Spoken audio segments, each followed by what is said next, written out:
What's going on, Landy boy? Oh, not much. What's up with you, Tommy boy? I'm here filming episode 86 of the podcast. And in keeping with tradition, I want to shout out a basketball player. I promise the basketball reference will stop soon. But shout out Chris Johnson, one of only two players in the history of the NBA to wear the number 86. All right. And I'm surprised we still have options getting this high up, but he wore it. He wore 86. Yeah, we got roughly 13 more options, hopefully. You were just becoming incredibly muffled. Yeah, see, okay, all right. I was telling Landy boy before we started recording, I'm having all sorts of audio issues. I can't figure out what it is. The show is just plagued with audio issues. So, yeah, that's what we're dealing Like, with. and now you're back. Now your audio is back to normal sound. I don't know what's going on with it, but you're constantly like it's like faded down and Yeah, back up. So I guess we'll listen to it. yeah, See how things go. your audio's coming through more quiet than usual. It sounds like I'm talking through a pillow. We're about to put on the worst episode in history of an unqualified show, other than the last episode. The Oops All Tommy is probably shouldn't have been a main channel episode, but I didn't realize it's until it's after I uploaded it. Like, yeah, and it's too late now. We'll be fine. yeah. The Oops All we had Oops All Landy. Now we have Oops All Tommy. So I think it might have been a me issue. No, because my audio wasn't really coming through. Like your audio just didn't exist, but mine was coming in at like 2% of what it normally does. Like, you can just hear like whispers of me. So I have no idea what's going on because again, like your audio was faded again. So I guess we'll see how it comes out in the finals. But this is Yeah. looking like a yellow thumbnail already. Yeah. Who knows? Who knows? You know, we might be able to make trash out of no, pardon me, what I'm looking for. We might be able to make treasure out of trash, but I doubt it. Yeah. We I haven't mean, done that very often before. the last episode got the first ever rainbow thumbnail, so I mean anything's possible around here. The last episode was all you, wasn't it? Pretty much. It's like I was saying, like you didn't have any audio, and I barely had any. It was super quiet. I'm pretty sure the last episode was Oops All Tommy. So we'll we'll see. Yeah, I mean the test clips that we just did, like your audio came through, so I don't think that's gonna be an issue. Hopefully not, but we've went entire episodes with audio issues before. We've had entire pre-show audio issues. Yeah, Never forget episode 7, I think. I think it was like 7, 17, and 27 all had like distinct audio issues. And I remember we got to 37, we were terrified, but I think 37 went by as normal. Yeah, I think like by episode I don't know 25 or not no not 25 27 had audio issues. Yeah, probably by episode 30, I think we were just like pretty good, and we probably went a solid 40 episodes without any issues. And here And we that are seems like again. once every 5 or 6 episodes or so, we'll get some sort of catastrophic issue and just plague us for a week or so. Yeah, yeah, it Here's hoping happens. that here's hoping that this isn't the same. Yeah, I tried a couple different like configurations with headphones and microphones and all the stuff I got. And what ended up working was just using the camera microphone, but I had to like temporarily disable the actual camera part of it, and then the audio started working, and then we did a test clip, and I turned the camera back on, and it's been working. But like I tried just plugging straight into my PC like I always do, didn't work. I tried plugging in through my Xbox controller, which I'll do sometimes. That didn't work. Tried going through the PlayStation controller. That didn't work. Tried a different pair of headphones. That didn't work. Uh, but the camera worked somehow after a while. Typical unqualified activities. Yeah. I don't know what's like causing all the audio issues that we deal with either. Because Like, it's not like like change the settings on my computer. It's like going in OBS and just fucking shit up for the hell of it. Like, I was turning on one day and it just ain't working. Don't you just love technology? Yeah. And it only works when it's like barely convenient, What was that recording especially like with this software? Intel. Yeah. What was the recording software all the Minecraft YouTubers made for use? Like, sorry, I just lost your audio Fraps. again. Oh, yeah, I'm gonna start recording on Fraps, like a 2012 Minecraft YouTuber. You're just gonna see a free Fraps logo at the top of the screen in every episode. Yeah, you're silent now. See? I want to check OBS. So, In the meantime, shout out yeah, I'm coming Water through all Tommy Boy. I day. know you're probably drinking some moo juice right now. I too. I got a protein shake. I haven't started Like drinking on always, it yet, moo but juice. yeah, I got that. I'm gonna have to run inside and get some Oh my water at god, some it point. sure I is just realized sticking that to me. I've got like no water out He's here. running right above me. Yeah, I got mine going. 99 degrees in here. Yeah, This cannot be healthy for my long-term health, yeah, mine was but sitting at 95. I'm Yeah, doing see this how I'm anyway getting because on why go. not? Damn it. Hello, hello. Hello? I think I I got don't. it back. No, I don't think we do. Like, Maybe not. OBS. I'm looking at OBS right now, and I can see that the whole time my audio is coming through. But then I look on Discord. It's like, no, we're good. Yeah, I don't know what that is. Yeah, it was like 95 in here earlier. That was terrible. And I changed the oil on my car today. And when I was up in my shop, it had to be 120 degrees in there. It was unbearable. Well, I don't know why summers are so miserable in like Tennessee, dude. It is It's unbearable humidity. this summer. It's got so much water around here. It's not the heat that'll get you; it's the humidity Dude, it or whatever it is. is that people say. Like 80 I got degrees and tired of zero hearing that at humidity Dollywood. is a nice day. 75 degrees, 100% humidity, miserable. The European mind cannot comprehend 100% humidity. Yeah, dude, like, what's the statistic? It's like 175,000 Europeans die because of a lack of AC every year. Because they're too miserable to get an American, quote unquote, American thing in their homes. Yeah, but like, you look at their heat waves. It's like, oh man, it hit 87 degrees over there for a day. Wow, that's crazy. Yeah, they're like, man, you just can't comprehend this British heat, and it's Meanwhile, 87 we degrees and don't dip 20% under 80 humidity. for weeks at a time. Yeah, Yeah, like it's like 90 degrees right now. Like British people would die if they came here. it's like they were coming here for the World Cup, whatever, dude. Like tons of them from like Europe, and I don't know how they survived it. Now Asia, I know the Asians were doing good because it gets Oh pretty hot yeah, in Asia, but they come over here and they're like, ah, yeah, it's winter like the time. Europeans, dude. Now them Africans, dude. I know the Africans were like loving it because It's like air this is conditioning to like them. cold compared to what it gets in Africa. Yeah. They were happy to be away from their dirt huts where it's 190 degrees year round. Dude, those Africans could stand on the wrong side of an air conditioner and get cool. Don't know how they like the thing is like they're all like under 180 pounds, so like they're they're gonna weigh like 185 soaking wet, but they don't get sweaty in this heat. I don't know how. Yeah, something about that. Speaking of black people, I recently found out how you can become transracial.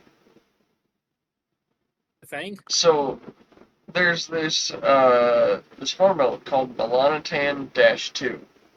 It's the hormone in your body that regulates how much melanin you make. So if you just inject like 10 milligrams of this stuff every day, within like 4 months you'll be black. You get permission to say the word. I guess so. And like the cool thing is, it's reversible. If you just stop taking it, you eventually turn white again. Like you can Michael Jackson and un-Michael Jackson yourself as much as you want.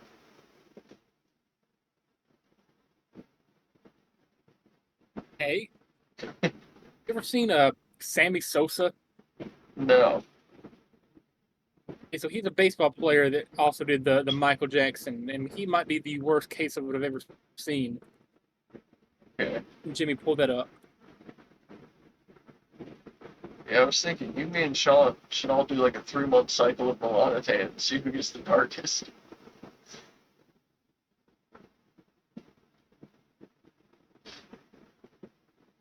Here's the Oh, evolution of Sammy Sosa.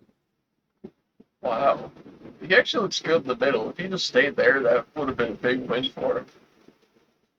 Yeah, I mean, I don't know how he did the Family Guy pigment change.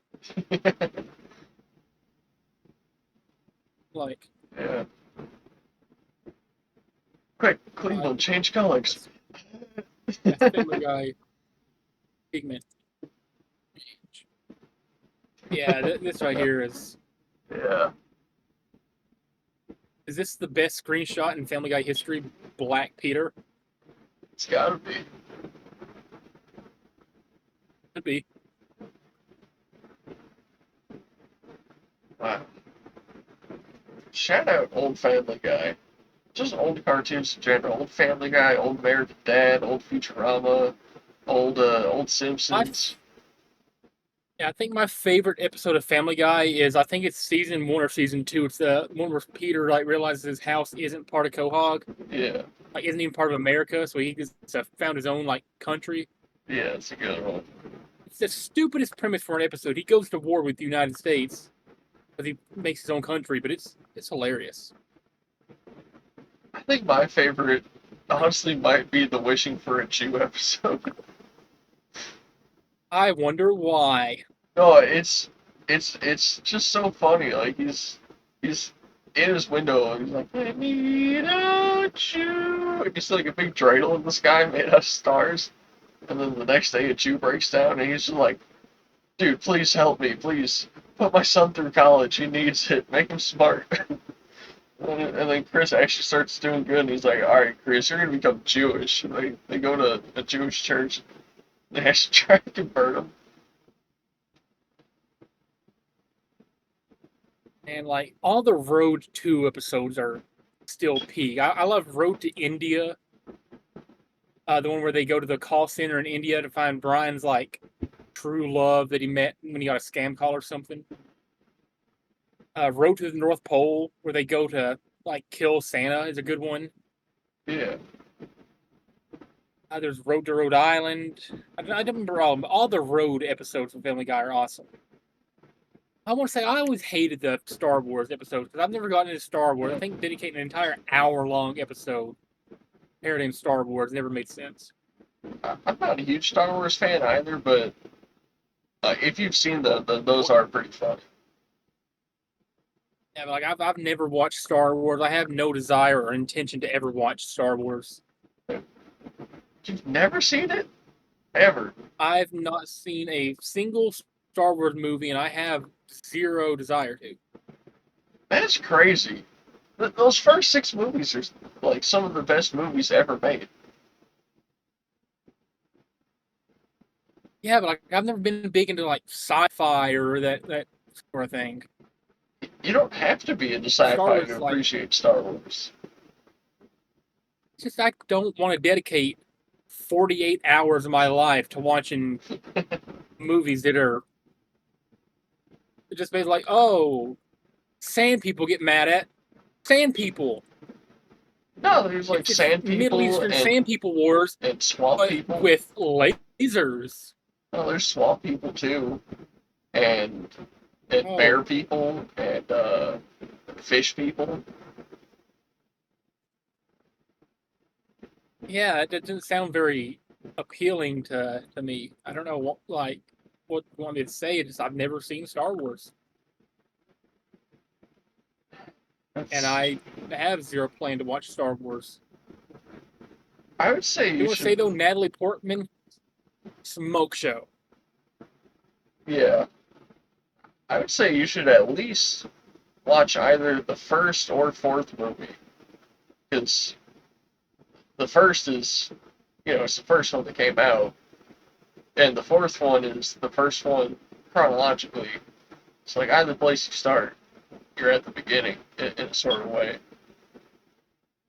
Yeah, see, let's get behind. Why is it so stupid with its order of storytelling? What's the point of making 38 movies? But you got to watch them in like reverse order, but you got to stop halfway through, then start playing again, then stop. Like it's No, no, no. You just watch 4, 5, 6, 1, 2, 3.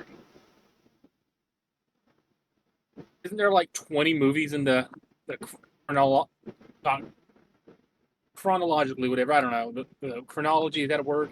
Well, yeah, after Disney bought them, they just made like infinite offshoots. I'm not saying you got to watch any of those. I haven't watched any of those. I've only seen George Lucas's original 6 movies, because as far as I'm concerned, that is all the Star Wars is. As far as I'm concerned, all Star Wars is like nerd slot. It kind of is, yeah. But it's still fun. Yeah.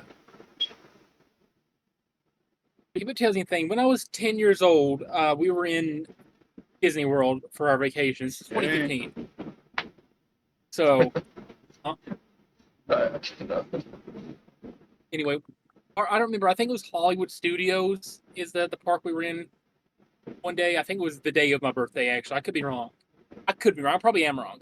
It's been 11 years ago. I have zero memory of it, other than like the major events. Anyway, we're doing this, like, I'm doing this Star Wars Jedi training thing, right? Like, I have all of his kids up on stage, and like one kid, I'm assuming it's whoever's birthday it is, gets selected at random to like use the force on stage, and like they have these two people in the stormtrooper costumes like start like charging towards me and the instructor, and it's just like, come on, student, use the force, whatever. And like I'm standing there, I'm like, what? I've never seen the movie. I'm 10 years old. It's like, uh, one hand, student, like this. And he starts pointing his hand out. I'm like, oh. I put my hand out. And these stormtroopers like act like they jump and fall back. I'm sure there's a video of it somewhere, but I just showed off how little I knew at 10 years old. I'm sure okay. it was funny, but I mean, if that was my only knowledge of Star Wars, I don't think I'd be interested in it either. I have zero interest in it. Like, I've never played any of the games. I've never played like Dude, any of the I've never games read are any of. incredible. I've never read any of the. Okay, well that's a lie. There's these. I think it's called like, Darth Vader was like a dad, whatever, in these like kids books, whatever. Hold on, let me see if I can find this. I had these books when I was in like seventh grade, probably. Okay. So is what they're called. The hell? Like a collection of like these. It's like one-off like little things. I have zero context of what any of these mean. So you don't know what that robot at the bottom right is? I know R2D2, obviously. Okay.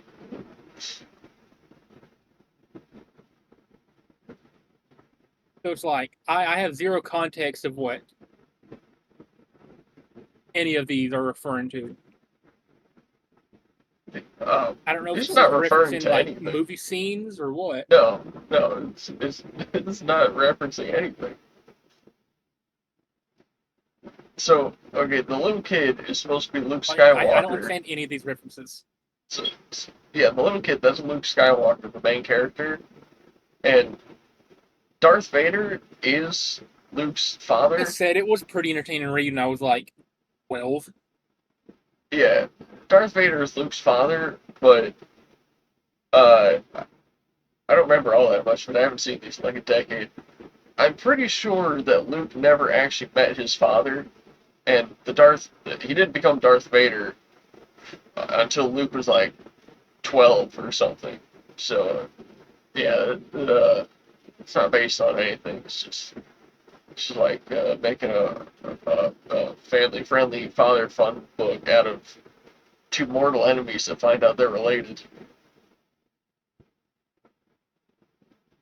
Okay. Yeah, Again, I wouldn't know what any of that's referring to because,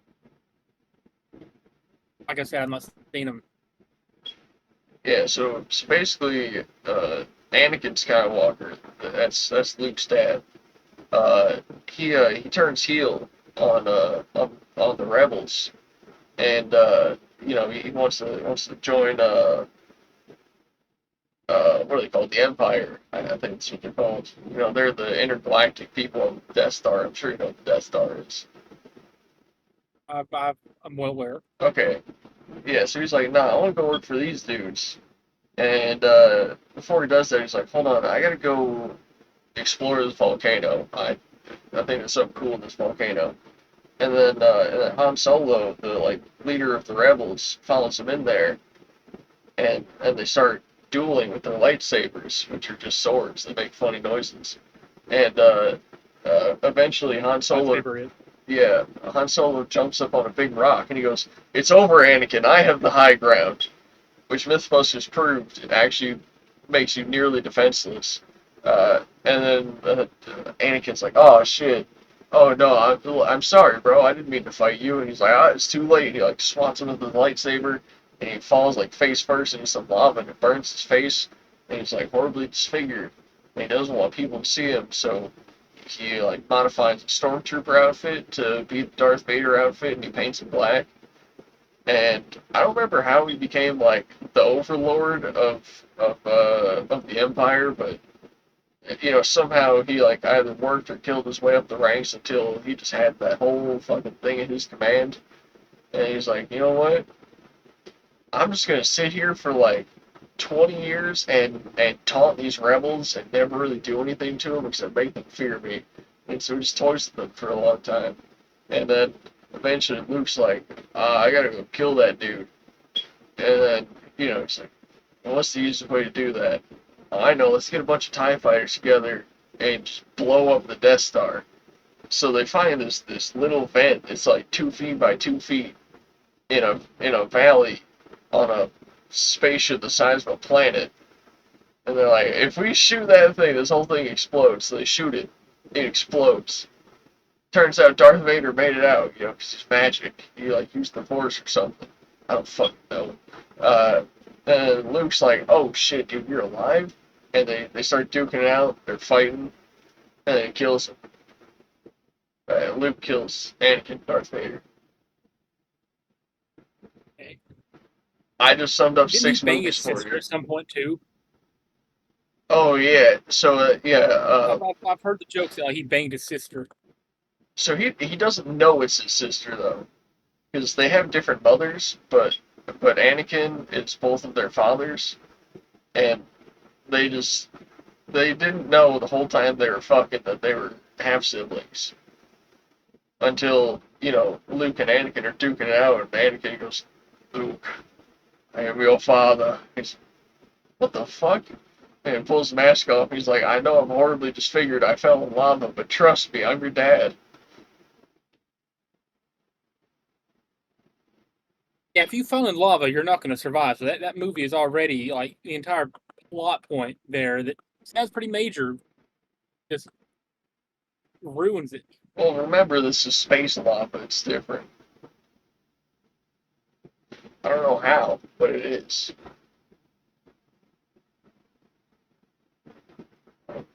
Who's that for? Oh no, we lost me. I don't go back.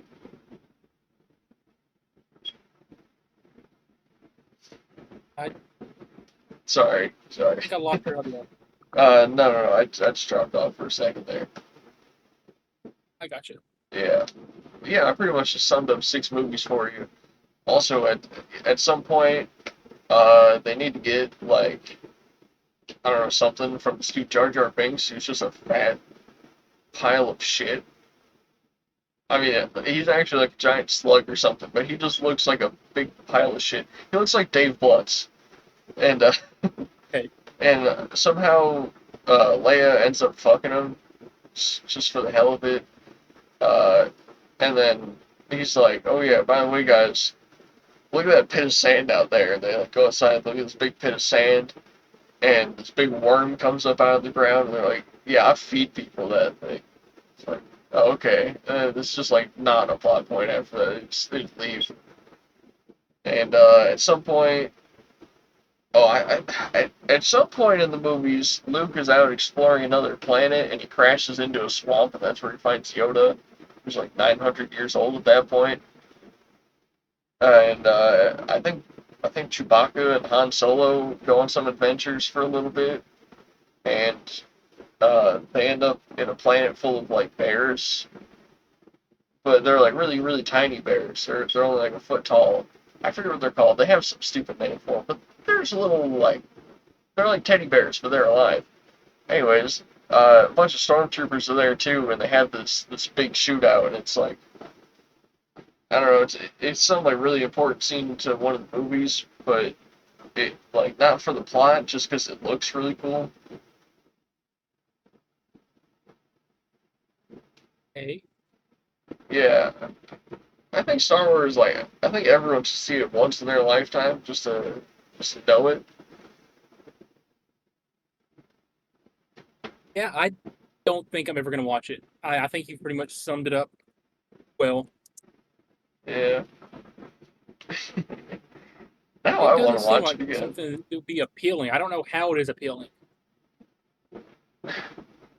Okay, we have a lot better movies nowadays, but remember the first one came out in like 1968 or something, and then the second one came out like 78, and then they made them every like 3 or 4 years after that. But like at the time these things came out, they were absolute like marvels of movies, and frankly, I would say that like the CGI and the effects and everything they did in it still held up until like the 2000s.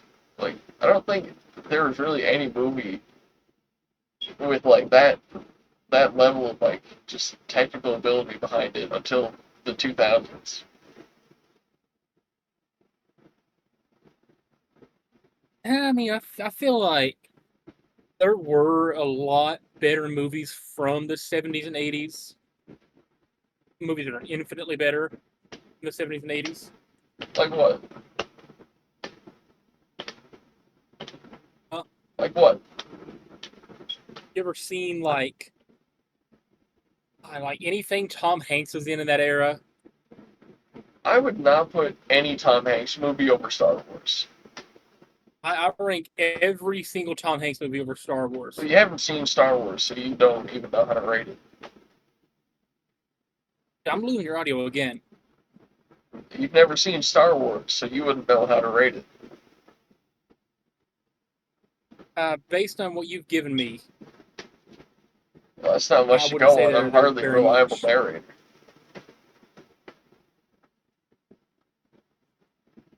Yeah. So, other than Tom Hanks, what would you say is better than Star Shout out Wars? Tom Hanks. I think the best movie of like that era, I don't know, like 70s and 80s are so like crap though compared to what we get like in the 90s, 2000s, and Saying 10s, whatever. like they're making the Blob and the Thing. The Thing is pretty good. But, like, you ever seen the Blob? I I only know about the Blob because you said a certain coworker's Zach. significant other looked like it. Oh yeah, yeah, yeah. Uh, yeah, it was this really shitty '80s movie. It was about just a big blob of goo like taking over New York City, and like it was just like a gray gelatinous cube that would just swallow things, and and eventually like they couldn't figure out how to fight this thing, and it was just 2 hours of this CGI blob of shit in a square shape, just destroying things in New York. And at the end of the movie, someone's like, "Oh man, what if it doesn't like the cold?" And somehow strap it to the underside of a helicopter and drop it in Antarctica and it dies. Sounds so stupid. It's insanely stupid, but it was a huge movie when it came out. I mean, to be fair, a lot of the things we watch and write are incredibly stupid, but at Yeah, least we know it's stupid. Was Blob made like seriously, or was it made yeah. as a joke? No, well, it's hard to say. Like it's not like a parody movie kind of thing where it's like intentionally bad or stupid, but like you can tell that everyone that worked on it thought it was so ridiculous they barely tried. Like that era of like really crappy movie is like it has a charm to it. It's like I think me and my dad watched one a few months back. It's Hell Comes to Frogtown is the name of this movie. All right, I don't know if you've heard of it. Probably not. No. It's stupid. Hell Comes to Frogtown. Okay. Yeah. Is that Um. is that the dude I'm from pretty Castaway? sure that's Rowdy Roddy Piper. Oh. Oh. Is Rowdy Roddy Piper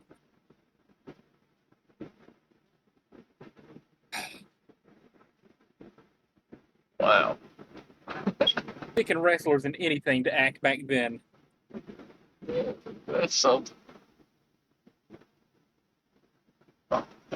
But yeah, this movie right here. Like I don't know why I sat and watched this entire thing. Like you don't get stuff like this anymore. You know what this kind of reminds me of? Have you ever seen Teeth? I've not. Just look up Teeth 2007 and just like read the plot of it.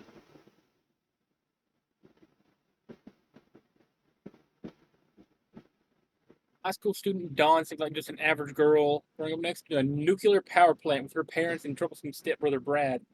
When a fellow abstinence advocate, Toby, forces himself on her, she discovers that she has a secret weapon.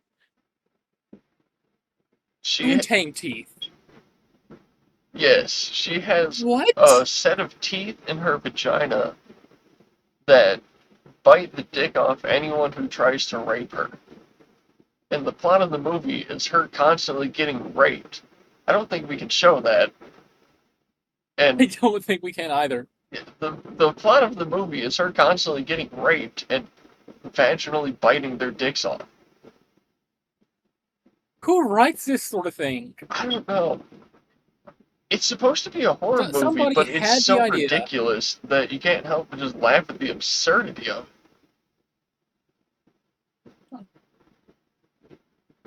Dude, I've heard of this. This guy's from my dad's hometown. Nice. Shout out Hyden, Kentucky, a town of like 200 people. Dude, that is. What? So, more than likely, because of how small the town is, if we go me, my dad, and somebody who knows that guy, I'm like 3 or 4 degrees of separation from that movie. Nice. Dude, what? There's like 2 or 3 famous people who have ever come from this town, and he's one of them.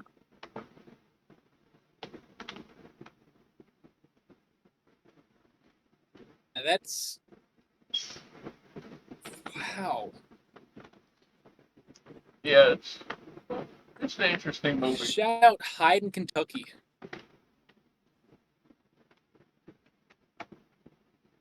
Shout out this beef jerky, this Bridgeford beef Like jerky. somebody had to write So that good. plot and then pitch it to a movie studio. The movie studio would be like, "Yeah, buddy, here's $18 trillion. I don't know how much it costs. Probably like $100 million. I know Go there's no crazy." way.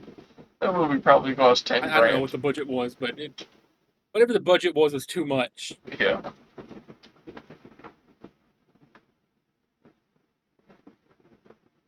Yeah, I remember That me and is my friend awful. Jake just watching that. It was like as a joke, we were just hanging out at his house one night, and he was like, teeth.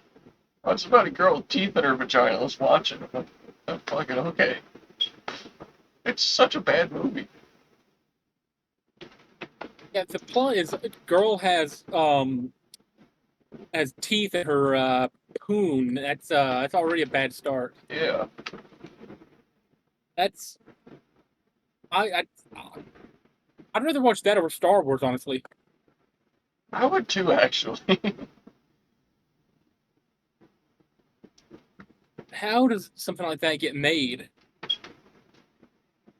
Just, who knows, man? We could probably write a better movie than that, Oh, for sure. right? I mean, we've written like 3 movies worth of content if you count Indiana. My boy, Yeah. Did I read my audio again? you do Tommy Boy. No, I don't know. We know, Penis. hear you, Nothing. Nothing at all. What the hell? Tommy Boy. Penis. I guess I have to entertain the audience. Maybe. Oh, I think you're back. Okay, I just leaned in a little closer to the microphone. Get a little personal in here. That's very very you. Yeah. Man, you got anything you want to talk about? Anything interesting going on in your life that you can bring to the show? I want to organize a John Moxley lookalike competition and then shave my head. Nice.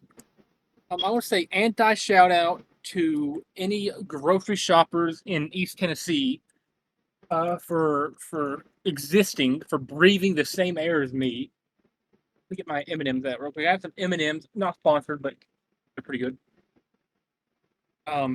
So it's getting close to like the end. Like it's about an hour and a half up to my shift, whatever. I'm bagging for this girl that I trained. I trained her a couple weeks ago when I was helping her bag. High school student, whatever. So people are already going to treat the high schoolers like crap because they're young.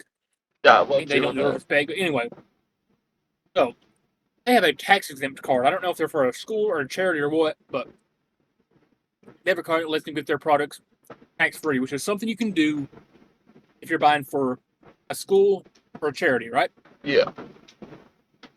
So they're buying a full, like, I want to say like 8 or 10, 12 packs of Pepsi cans. Remember Pepsi? There's some Fanta or Crush or whatever the Pepsi brand for that is, and some Starry. Well, there's like some deal for buy two get whatever, or buy three get whatever. They can only have one per like transaction, one per customer card, and they can't use like their own personal card, otherwise that'd be fraud. So they have to like argue with us, and I'm just begging. I'm not getting involved in this, but the cashier, um, she's like telling them like, oh, I can get my managers to look at this, help you fix it.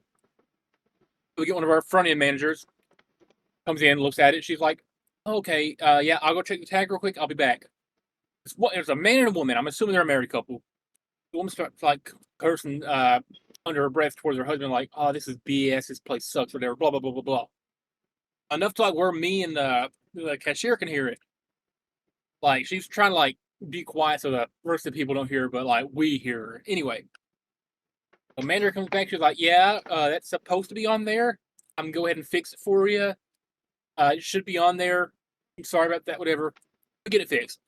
This couple has to wait maybe like 7 or 8 minutes total for us to fix this mistake. That's not even our fault. So whatever. We get it fixed, and the woman gets her receipt, whatever. or cashier being respectful about it, like hands her the receipt and was like snatches it from her. And my cashier, who 17-year-old high school student, getting treated like crap all day by these old people because spoiler, old people suck. So she's like finally gets the nerve to say something that every single cashier in the store wants to. She's like, you don't have to be rude about it. Valid, totally valid. Crash out towards the customer for once. And the woman turns back around and starts like getting in an argument, whatever. And eventually, and it's pretty clear that our cashier won the argument because you don't have to be rude to a cashier. You don't have to treat them like scum, but that's what happened. Like 10 minutes later, they call in the store intercom saying the front end manager to call the HR department.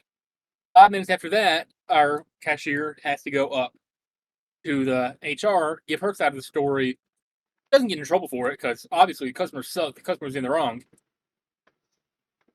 Just a really weird experience. I was there like watching the whole like argument unfold. But I told her after the fact, like, hey, like the customer deserves that. You're in the right. Like I was telling her, like, if you go up to HR, like, give your side. Our HR woman is a very like pro cashier employee. Like she'll take your side 100%, and she did. So anti shout out grocery shoppers in state of Tennessee. They all suck.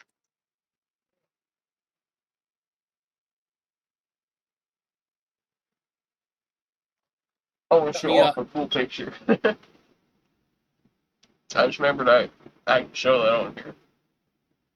Okay. I sent this to you. You know about it. My grandpa met Edge at work. Yeah. I mean, how crazy is that?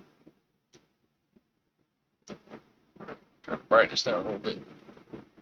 Hard to see. Adam friggin' Copeland.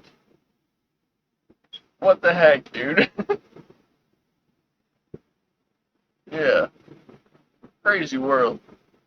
You know, we've known that, uh, uh, what the fuck do you go by? Damien Sandow. We met Tommaso Ciampa.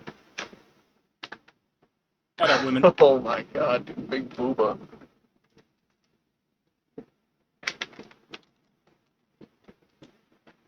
Yeah, dude, wrestling is awesome. Wrestling might be the only sport where you can just consistently beat celebrities all the time.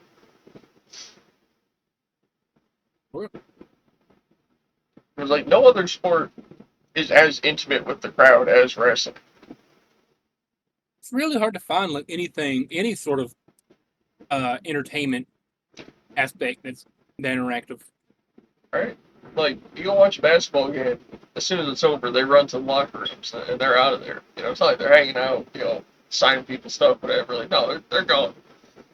Like wrestlers, the show's over and then they're all just hanging out, walking around, and it's like, oh, what's up, man? Go talk to them for a bit. If you're on the indies, you're like, hey, chop me. Yeah. I love doing that. You've yet to be charged for a chop other than did Carson Drake charge you for a chop? He said he wanted $5. I went to hand it to him, and he goes, "Hold on, I'll be right back. I got somebody else who's gonna chop you." He brought the other dude out, and then he still chopped me, but he never took my $5. I feel like the asking for like do anything he's going for $5 is the character. Like I asked him to sign the autograph board. He's like, got $5? Yeah, like I got that NWA book, and I was like, "Hey, can you sign your page on?" And he's like, "Yeah, $5." And I was like, "Oh yeah, you're gonna make $7 million for nothing, huh?" Yeah, he sort of chuckled. I love how he stayed in character the entire time. Like he's walking by ringside at the last KFW show. I'm like, hey Carson, you got got a time for an autograph, whatever, or something like. I'm like, or I ask him more nice, but I'm like, hey, can you sign the board? Like, you got $5? Yeah. I'm like, not in cash, but I got PayPal. And he took I'm like, PayPal. I don't even know if I have PayPal. He checks. I'm like, all right, here's the name. Send it to me real quick. I'm like, all right. I'm like, he takes the board. I thought he was gonna rip it, honestly. Knowing him. He wouldn't But he do lays that. it on the but he lays it on the apron, signs it, hand it back to me. I go to dap him up, whatever. I say thank you. He's like looks at me disgusted and walks away. Yeah. Yeah, he's cool. Yeah, I feel like out of character, he'd be a really nice guy. I feel like that's just him amplified. I don't feel like there is an out of character. There's just less of the character. It's like you can tell with like certain ones, like Connor Martin. The Connor Martin character is just him. It's not even turned up to 11 because he is the person who's already up to 11. Yeah.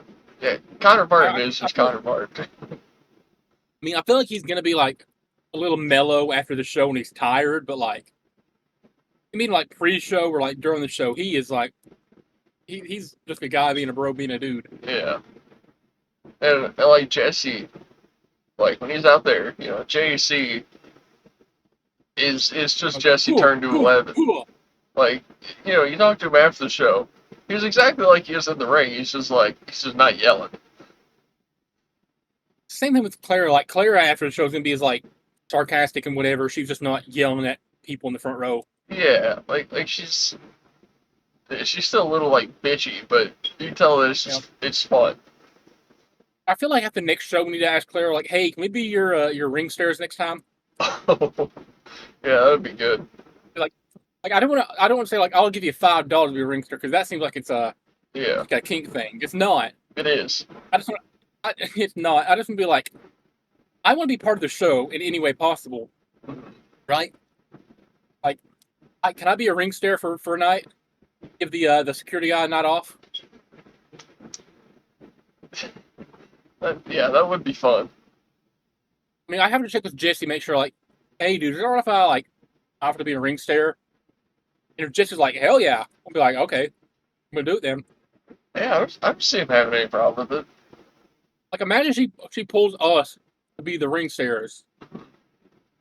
It'd be so fun. Yeah, I'm probably a little taller on my hands and knees, so like I could be up against the ring and you're like right in front of me, and she's got like 2 stairs to go up. Yeah. Yeah. I feel like KFW would let us because we've been to every show for the past like 8 months at this point. Would it be funny to intentionally botch the spot and when she steps on you, drop down to the ground? I mean, I feel we have to like talk it over with her first, make sure we don't kill her. Yeah. If she knows it's coming, Right. I feel like it'd be good for her character. It would. Yeah. It's just like Like, whoever falls down, she's like kicks him. yeah, she starts like custom set whatever in character. Yeah. That'd be fun. It would. How long do you think it'd be like if we keep going to shows and like consistently helping out before they'd be like, hey, like, do y'all want to like do something on camera? Probably never. Because there are people who are regulars, but like, how many of them, the regulars, are staying after the show, talking to every single person and helping out with the ring? Not that many of them. How many of them Well, are specifically helping out with followed the ring, that's like just us and the wrestlers. Really the only people that stick around to help with that.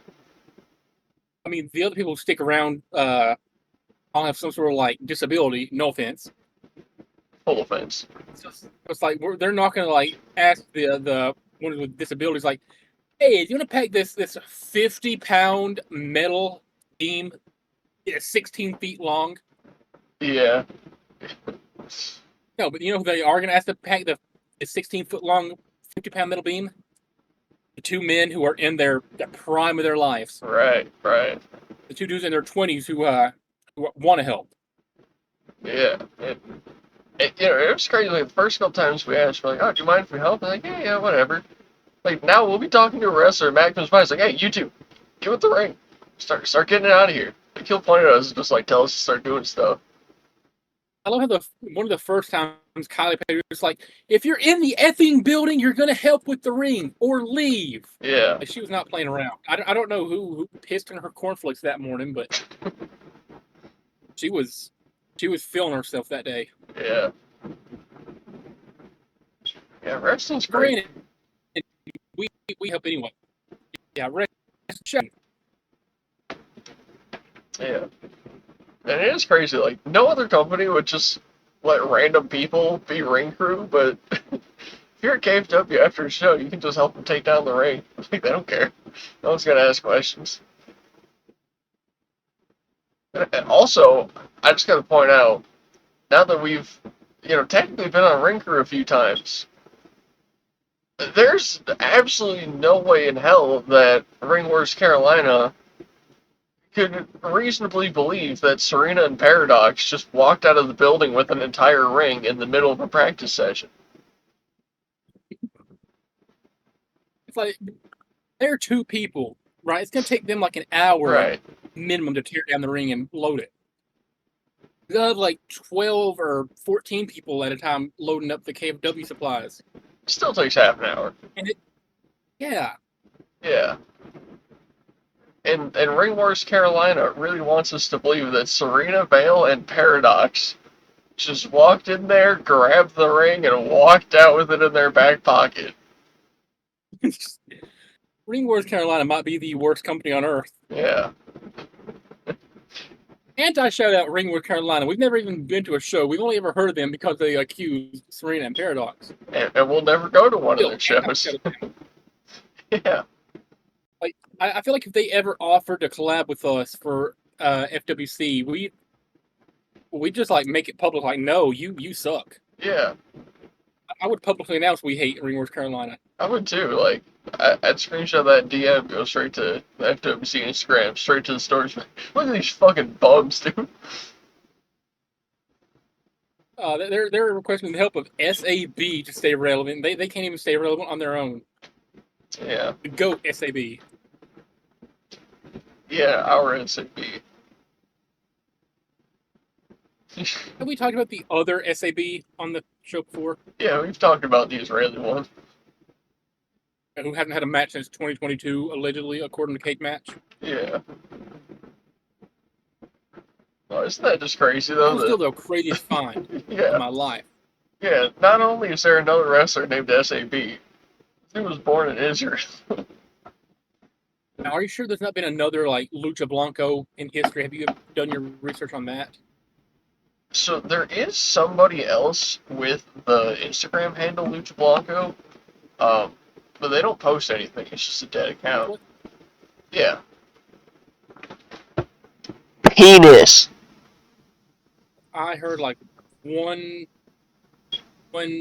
letter of that. That's gay.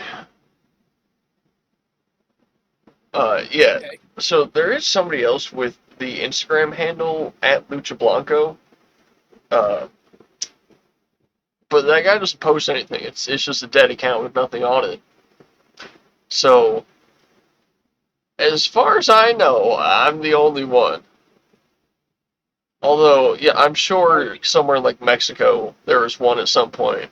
Like there was the like El Nazi dude. That was just a white dude with a big swastika on his chest. You know. There's El Pringle. Oh. Yeah. I mean, to be fair though, I haven't seen another wrestler with a Pringle gimmick.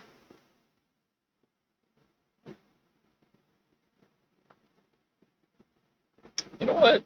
I'm gonna look that up. I'm gonna look up if there. I'm gonna do some more research into that right now. I'll show you what I found on Cameo today, alright? Okay. Cheapest. I Wait. think he's still gonna be on here. Wait, what the fuck? Hold on. There's a tequila brand called Lucha Blanco Tequila. I don't know if that's hopefully that's not like a trademark infringement on my part.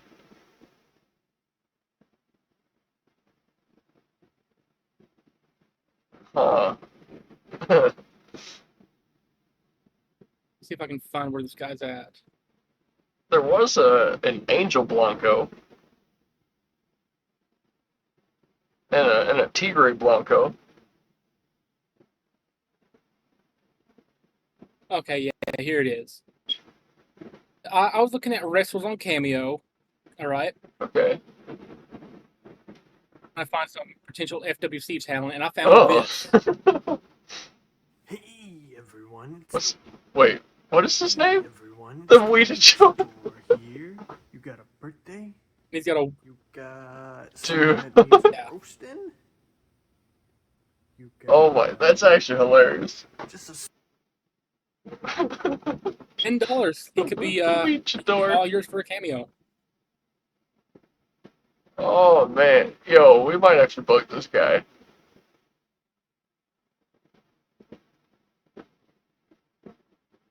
Wait, I want to read his description. No, the other one.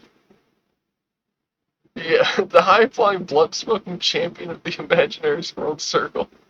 Okay. Nice. I like that. Yeah, I mean, if you go to wrestlers and you just sort by cheapest, you can get some real gems.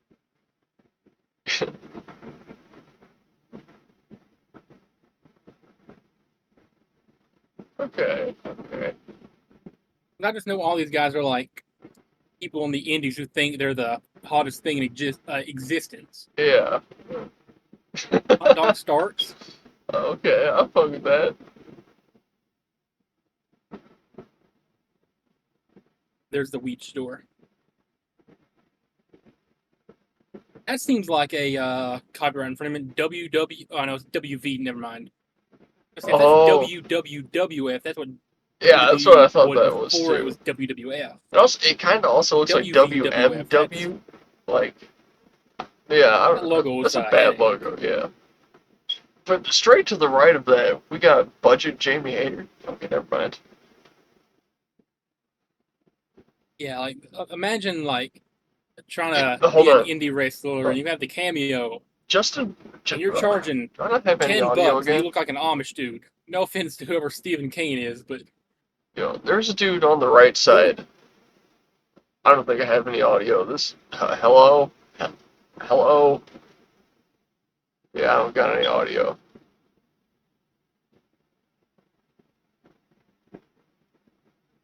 I don't know what to do about this. It's kind of, oh, we're going back. what? Oh, my audio was like totally cut out for a minute there. I've seen John Wayne Murdoch on Instagram. That dude's like a legit like deathmatch pro. And Tommy Trainwreck, I've seen him. Doctor Redacted? No. It was down a little bit.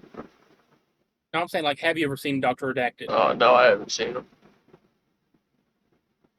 Matt, you can get a $15 cameo to last 34 seconds.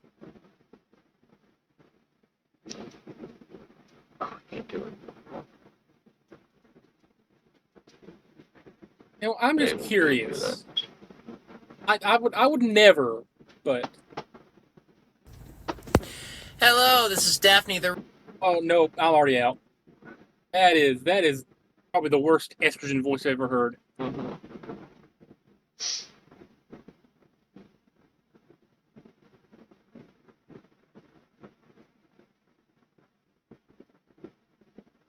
You know, this is. Then you sort by most expensive, right? And yeah, you see What? who is Vulcan? Never heard of this dude before. $999. No wonder he hasn't completed one in 5 years.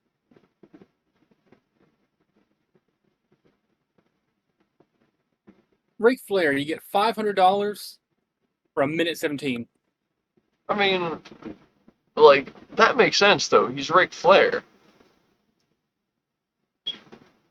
Greg Valentine is charging almost double what Trick Williams charges. That's way too much. Scarlet Bordeaux, $250 for Scarlet Bordeaux.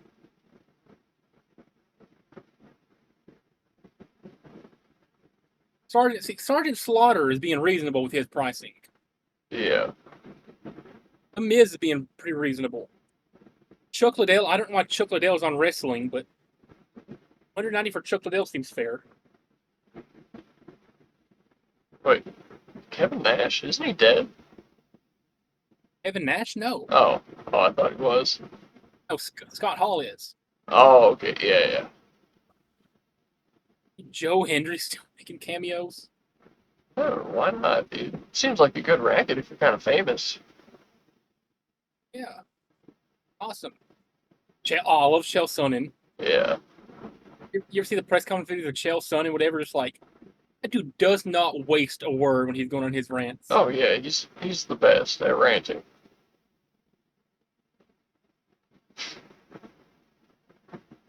You I think his see, crash out over Anderson Silva might be the best press conference moment outside like yeah. Conor McGregor. My goodness. No, was I think it was like season 2 of The Ultimate Fighter, when he was doing like a training camp in Brazil, and I forget who he was with, but like they're trying to pose it for like a TV angle where the Brazilian guy that was training in Brazil was like the good guy and Chill's like the bad guy in the situation.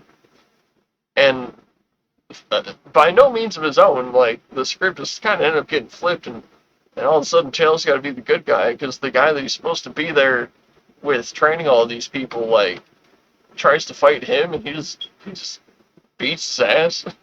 And I think they ended up like literally canceling that part of that season like because of that or something. That channel's great.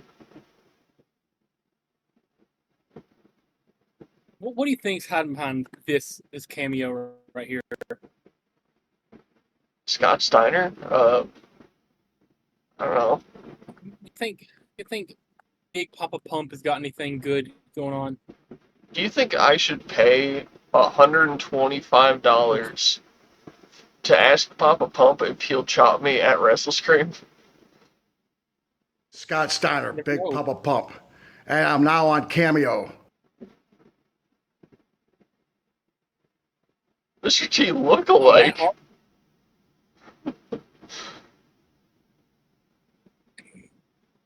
Matt Hardy for 110 is pretty reasonable.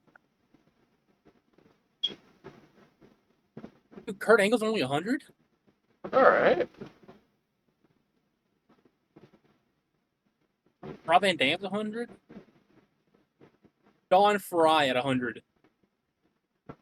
I feel like a Don Fry cameo has to be like an absolute gamble, but it's good when it's good.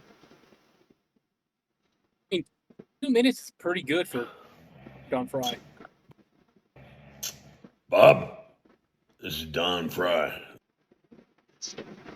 If you Not keep trying to hanging mean around it. stupid people like Danny, is he stuck on stupid or something? Yeah, Yeah. I feel like that'd be worth it. Just in those few seconds. Billy Gunn, Prince Nana. You know Prince Nana, right? Yeah. Love Prince Nana. Is he I think doing I just call anything this since... C. Foley. Is Nana doing anything since Swerve ditched him? I haven't really been I'm not paying too sure. attention. I didn't know Swerve ditched him, to be honest. Yeah, it was... This had to be like 6 months ago at this point. He got a new entrance song and ditched Prince Nana. And the new intro song sucked. I remember we were watching that, I think. Yeah, I mean, it's not as good as Swerve. When I drive, Swerve, Swerve. When I drive. Yeah. Grado? Who? I love Grado. You don't know Grado? No. This dude's entrance song is Like a Prayer by Madonna, and it works. It's this big Scottish dude. This is Grado here, and I've got a very special, happy birthday. Somebody's turning 13 today, and it's you, Louis! Like, hold on a second.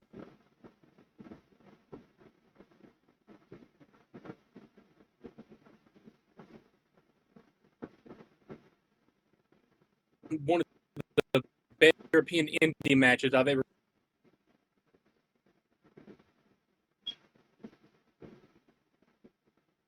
Over in ICW. Okay.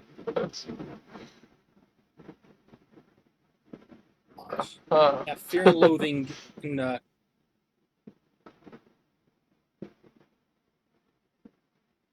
such a like great was awesome.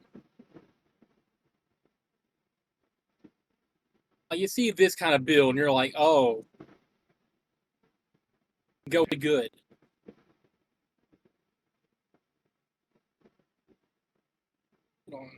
All I've seen is the Scottish Chad Gable.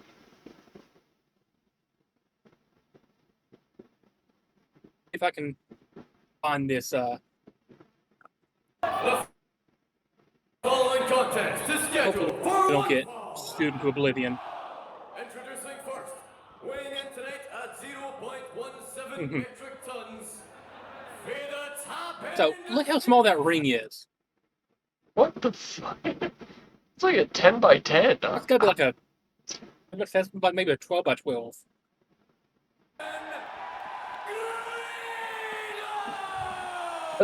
This was a one-off thing that he did. He has become a phenomenon in the world. He mimicked Goldberg for one night.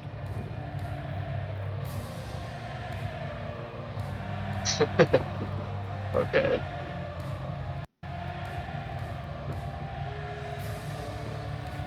What is this another? Is this another concussion?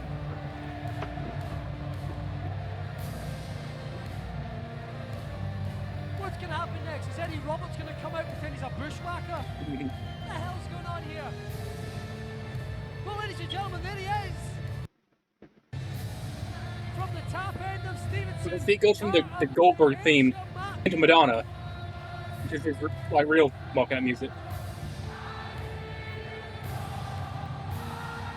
Ladies and gentlemen, about that, say it loud and say it proud.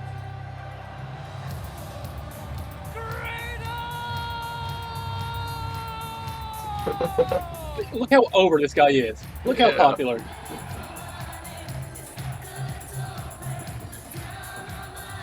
And an entire assembly hall of grown men singing Madonna. In here at the sold-out ABC in Glasgow.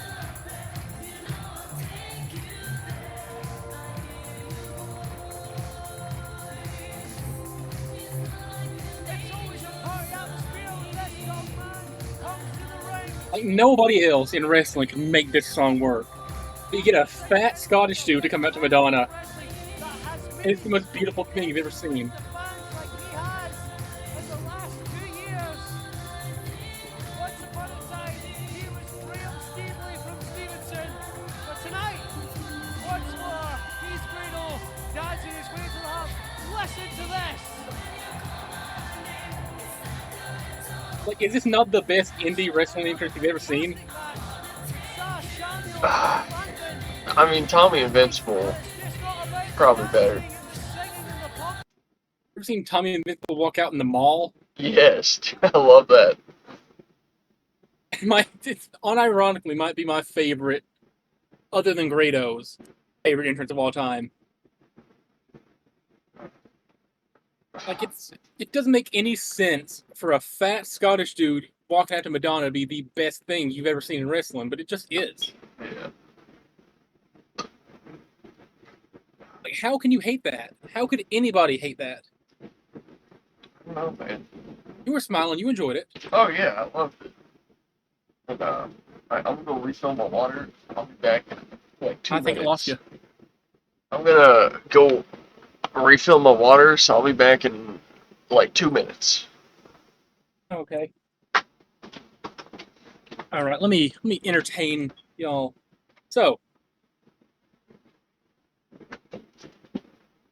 I've been trying to memorize the entirety of 2 songs recently. 2 very long, obscure, weird songs. Not really obscure, but I've been trying to memorize the entirety of "We Didn't Start the Fire" and the Yakko's World song from Animaniacs. I've made very good progress on both, but I find myself getting lost halfway through.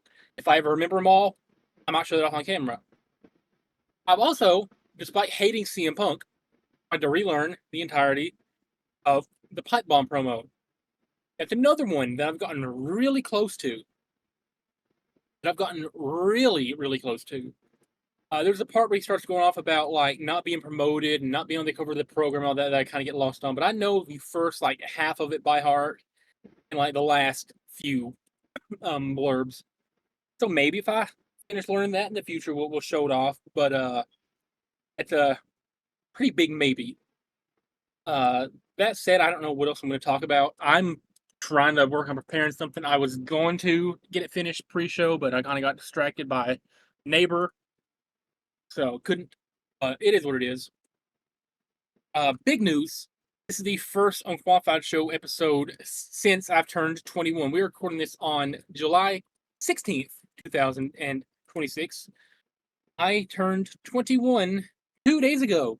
2 days ago. So I've been 21 for a whole 48 hours. My neighbor, who is 80 years old, bought me a frozen daiquiri or something like that. A Hamamama frozen. I had that with my dinner last night on the 15th. First thing I did after I got off work on my birthday was I went to the beer aisle and I'm like, what's something small I can get? Buzzballs. And I had my first alcoholic purchase, and it felt liberating. It felt really awesome getting my first alcohol purchase. And it was pretty cool. I mean, I don't feel any different other than like, oh, I can drink and gamble now. Which I love gambling. Gambling is awesome. Shadow gambling. It's one of the greatest inventions ever. If you read one of my descriptions from a few months back, but man, I just can't believe it doesn't feel real to be 21. It's like I don't know what it's supposed to feel like, if I'm supposed to feel any different, but I don't like it feels cool. But like, I don't feel any different now that I've hit like the biggest birthday you're supposed to have, other than like 18. Like 18 is like the biggest you have. 21 is like close. But I'm fully legal now, which is insane. Um, so I am now in the Unk Club, I guess. I work with a bunch of high schoolers at my job, and all the high schoolers, once they found out I'm 21, they started like saying like, "Oh, you're old, you're Unk, you're like blah blah blah blah blah blah whatever." Like I'm like I cannot like it still doesn't feel real that I am 21. Like it doesn't feel real to say like people ask me how old I am. I'm like, oh, I'm 21. Like people have asked me like anytime I'm scanning alcohol at work, you have to be 18 to scan. People are like, oh, are you old enough to scan alcohol, scan wine, whatever, and beer? And I'm like, yeah. And I haven't had that question since I turned 21. But like the past month, I was getting like once a day, and I'm like, yeah, I'll be 21 in X amount of weeks or X amount of days or whatever. And I'm like every time I say that, I'm like, wow, it's really getting close. It's really getting time for that. And I cannot believe that it's real. I know I keep saying that, but like it's so mind boggling that I've been on this planet for 21 years. And like, dude, I don't know. I don't know. Like, if anybody's watching this far, watching this point, they're like, let me know what you did when you turned 21. Like, how did you feel? How did you enjoy it? What was the first alcohol you bought? Get some engagement. Our engagement has been pretty steady, but like I want some comments. I want some fresh comments to read. So if you're watching this far, comment your first alcoholic purchase that you made illegally. Um, I know mine was 2 Buzzballs, and it was pretty cool getting to purchase it and be like, yeah, it's my 21st birthday. And the dude who was doing the self checkout where I went had to verify. I was like, he didn't really care. He's like, oh, cool. Anyway, man, shout out being 21 though. It's cool. I gotta take an unqualified pee break as soon as Tommy Boy comes back. I don't know where he's at. I mean, I know where he's doing, but I don't know how long he's gonna be. It feels like I've been yapping for a lot longer than 2 minutes. Shout out to the Miami Heat. They had their PA announcer for the longest time. With 2 minutes to go in every quarter, he would get on the PA system, and he just retired last year. But he'd be like, 2 minutes, 2 minutos. That's some of the only Spanish I know. I'm not even a Miami Heat fan, but I know 2 minutes, 2 minutos. It's so awesome getting to watch that. If you see clips of it, if you're a sports fan or not, watch it. I know this is turned into a pretty sports wrestling oriented show, but pretty cool. Pretty awesome. That said, I need to pee. I don't know where Tommy Boy is. I don't want to leave because I know everybody would click off the second I leave. I don't know if Tommy Boy comes back or not, but it's whatever. I do want to say shout out women. Oh, there's Tommy Boy. I was running out of things to talk about.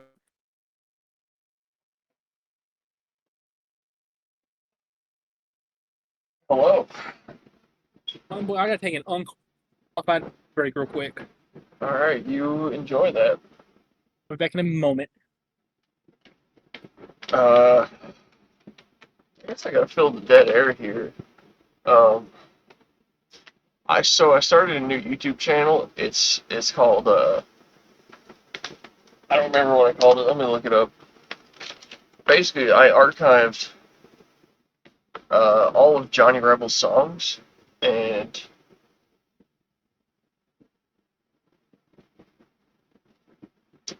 never mind, they deleted the channel for hate speech, apparently. I'm gonna have to submit an appeal for that.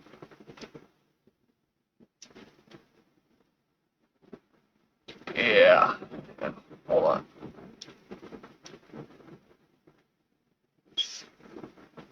Um, well, that sucks, because I still have the files on my computer, but I have every single song that Johnny Rebel has ever made, including albums that I don't think anybody has ever heard.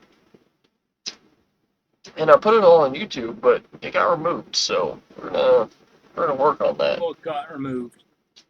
You know how I started that Johnny Rebel archive channel?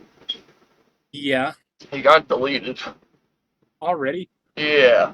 So I'm gonna have to work on that. It better be like your Instagram or your account gets removed like every 3 months. We'll see.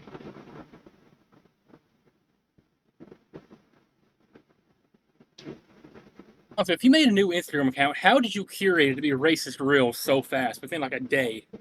Oh, so I followed my friend Jay. I said, hey man, send me all that stuff from our last chat.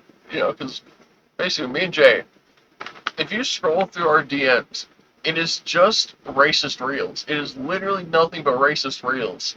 So I said, start sending me some of that. I need to get my algorithm back to normal. Hey, That was it. shout out racist reels, I guess. I was gonna say shout out racism, but I don't think I would go that far. I mean, I would. Shout out racism. Keep them separated. As the offspring would say. Exactly.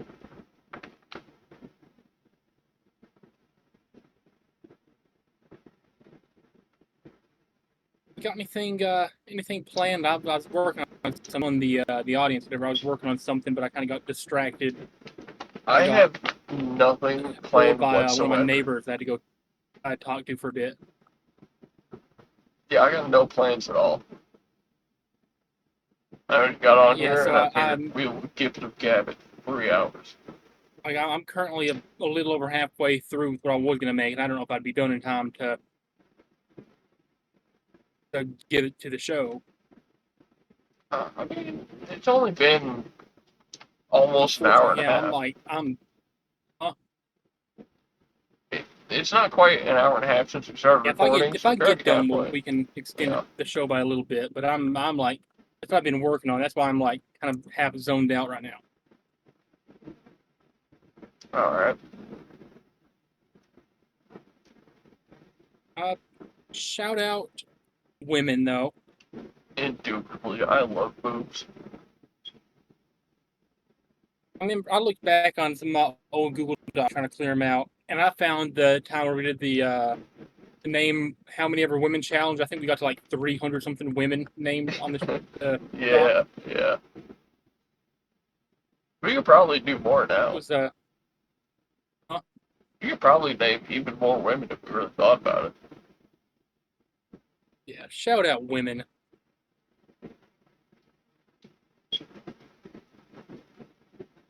Man. should we do a ranking every woman on planet Earth tier list? Who's gonna go dead last? Who do you rank last as all women on Earth? Uh,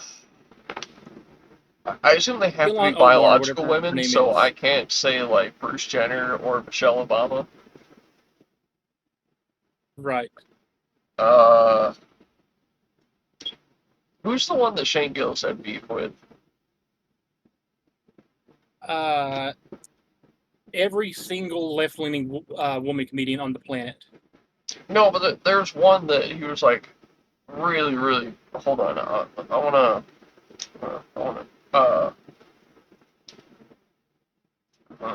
I'll find this.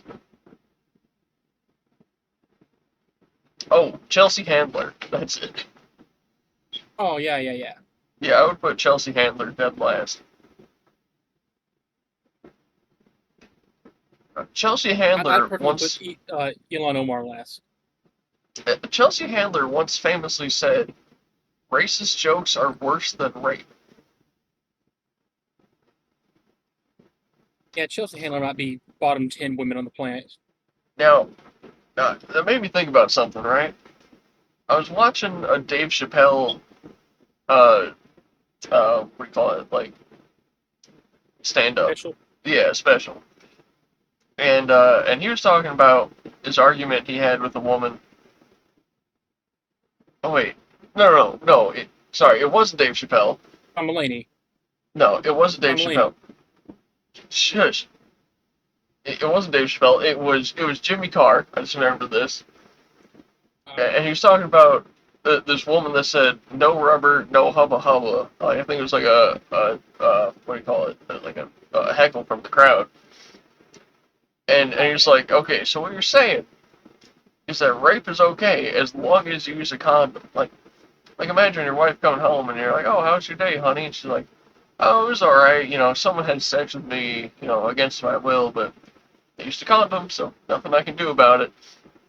And I was thinking, Chelsea Handler said that a racist joke is worse than raping somebody. It made me think of that joke, and I was like, imagine your wife coming home to you, and like, how's your day, honey? She goes, oh, it was fine, you know, someone had sex with me against my will, but at least they didn't say the N-word. I thought you were about to talk about the John Mulaney, where you're talking about midget and the N-word. I'm not familiar with this. Yeah, so you know John Mulaney, of course. He said he had to go like a PR meeting, whatever, with his like, whatever the people he has a contract with, whatever. Has to go to a meeting with them. And he's saying like, you said the word midget. You can't say the word midget because midget is just as offensive as the N-word. And John Mulaney's like, hold up. You want to know how I know it's not as offensive?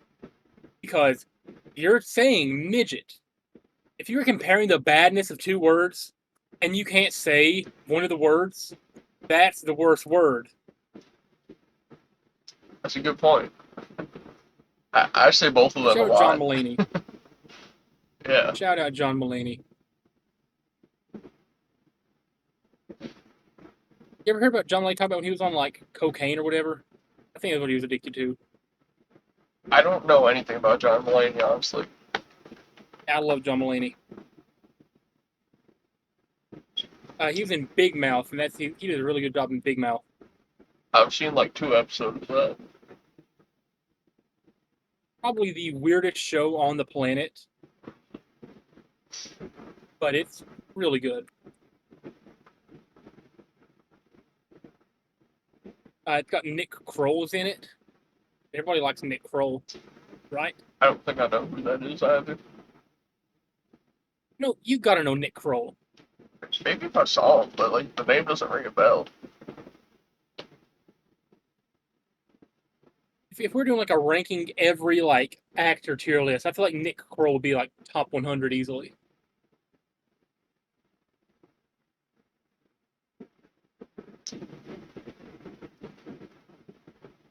Okay. Did I lose it again, Tommy Boy? Maybe. Did we? Hello? Hello? Anything? Okay, I think you're back. Okay. Yeah. Anti-shout-out audio issues. Shout out Discord for dropping out so much. You could always try another app at some point. Like, do they have like many options for like screen sharing and whatever? They're as easy to use. No, but it might be worth looking into at some point. Yeah, eventually.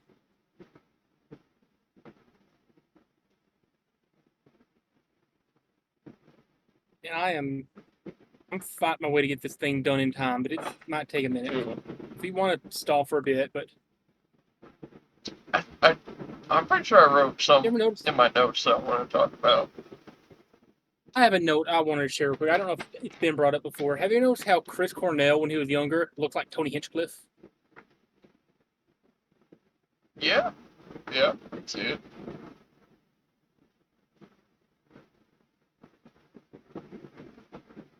Well, they got to be like brothers or something.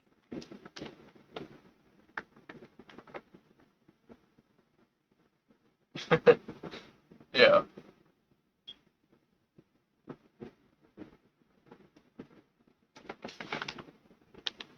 I think this picture of Chris Cornell looks so much like Tony Hinchcliffe. It definitely does. There's Chris Cornell.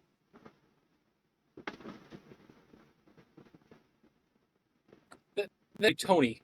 It's Tony Hinchcliffe. Uh-huh.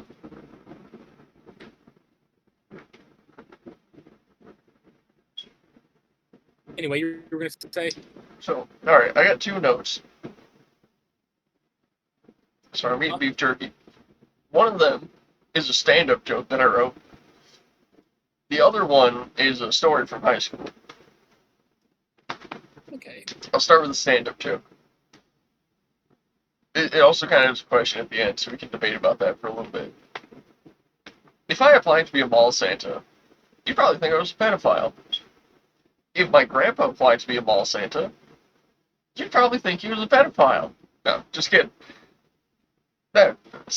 Anyways, at what point does it become normal or not weird to be a mall Santa?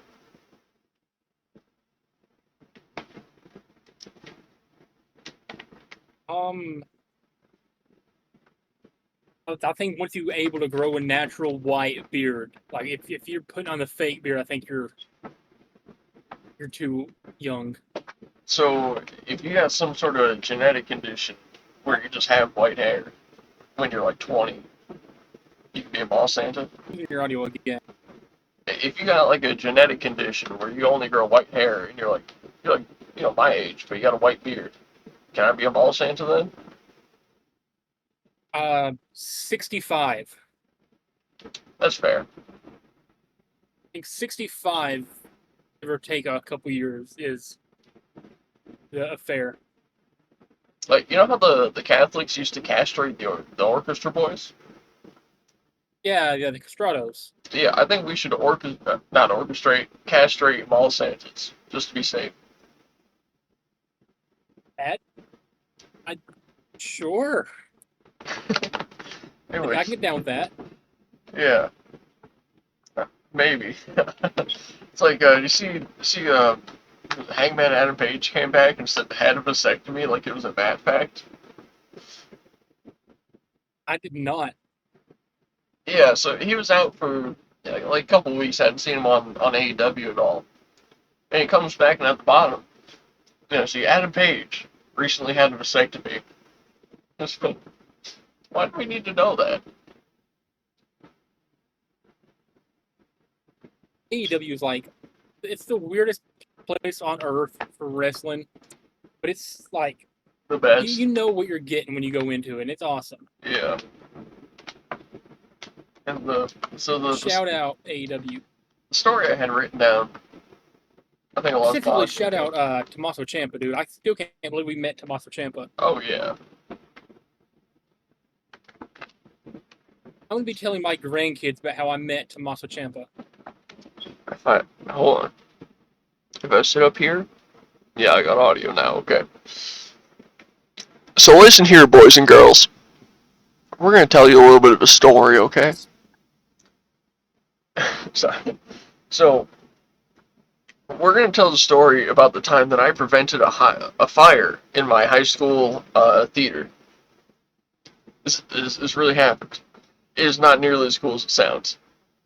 So in my junior year, I was in this not special ed class that was basically they took like the 15 biggest degenerate drug addicts from the school and shoved them all into one classroom for 3 hours, where we would just sit at a computer and do like elementary school level work on the computers to boost up our grade.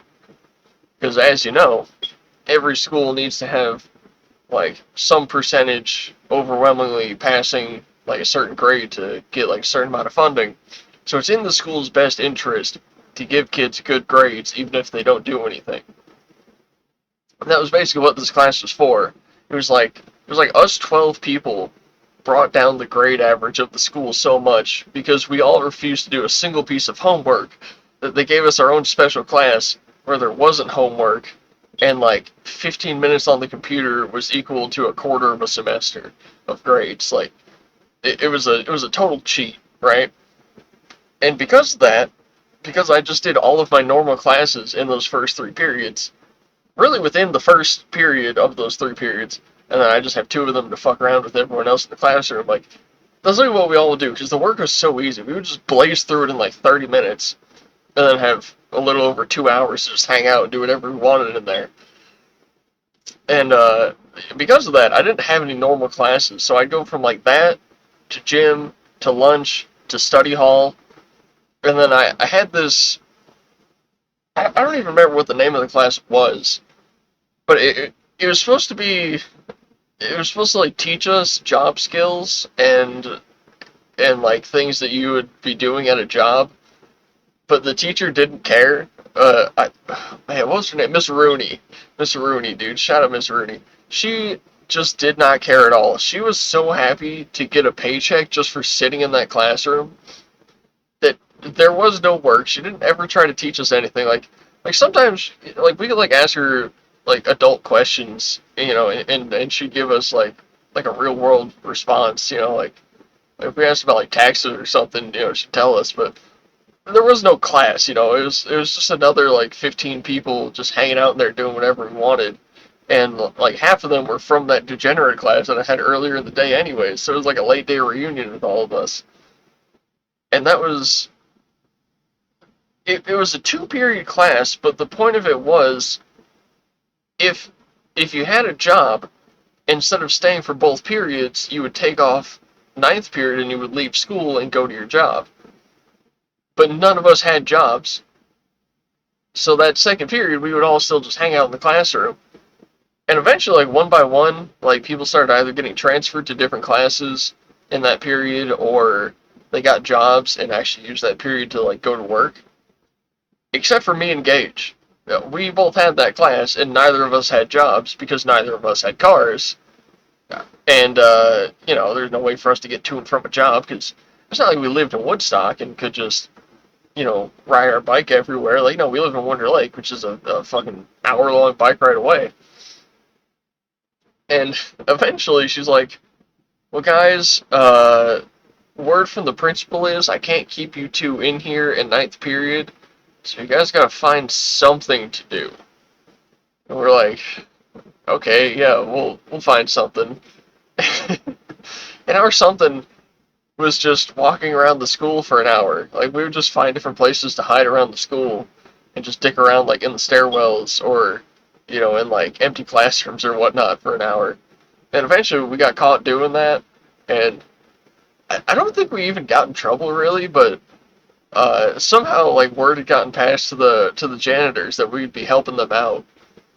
And so for I don't know, maybe, like, the last 10 or 12 weeks of the school year, me and Gage would go down to the janitor's closet at the end of the day, and, they'd give us, like, a mop and a bucket, and just be like, yeah, go, like, wipe down this hallway, or go clean the lunchroom or something, and we just kind of half-assed it, just stick around there for an hour. But one day, like whenever we got a fun job, we would actually like commit to it and do something fun. Like if they were like, "Oh, guys, you gotta scrape the gum off the lunch tables," we're not doing that. We're not doing that. We're gonna go fucking dick around in the lunchroom for an hour. But on this one fateful day, they're like, "Guys, we need to go clean the theater." Now, I don't know why, but my high school had an entire basically auditorium set up for. I don't even know how to describe this. Maybe like Jamie, you could pull up a picture of the Woodstock North High School theater, just to like give us an example of what this thing is, because I don't even know how to describe this thing. Like it was a work of art. It was like it was like all the styling of like a medieval theater, but modernized and just nice, and it had like an active like movie theater setup. Yeah, yeah. Let's see this. Let's see this. Yes, yeah. This is it right here. This place is The so high fucking. school? Yeah, yeah. This was just like right next to the lunchroom, and oh my god, you know, I'm getting such like nostalgia just looking at this. But yeah, that was our theater, right? And Hear me hanging. out. FWC on the stage. Yeah, I'm down.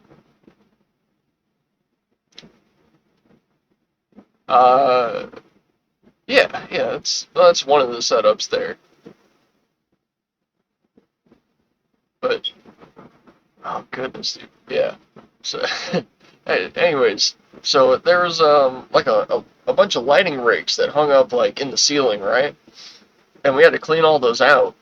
And like way off on the side, like way behind the curtains, you can't see it. There's all these like rope and pulley setups for all the different lighting infrastructures. And so we're lowering them down one by one, dusting them out, raising them back up. And I start lowering this one down, and I look, and that motherfucker's on fire. Like the way it's built, it's these big like 1 foot tall by like probably 8 foot by I don't know 6 foot like wood blocks, right? They're massive, and they just drill these big holes through them, and then the light sticks into the one side of it, and then you've got like a port in the other side. And it was like in that port, like right next to the wire, sort of on like the metal shielding. I just saw a little bit of fire, and it was just like what do you call it, like cobwebs burning up. But I called the janitor over. I'm like, hey, it's on fire. He comes over and he looks, and sure enough, like apparently this thing had been burning for a little bit because some of the wood on like the edge of it was sort of charred. And he's like, oh shit, that's not good. And he's like pats it out. He's like, well, that should be fine. They just raised it back up after cleaned it out. But if I didn't say anything, I could have burned down the whole theater. Not the whole school because the school is made of cinder blocks, so there's nothing flammable. But the whole theater was made of wood, so that would have at least burnt up.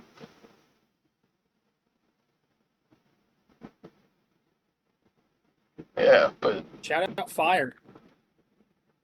indubitably, yeah. And if you're in the seats, like looking down at the stage, if you go to the left, that's where all the pulleys are. If you go to the right, that's where the prop room is.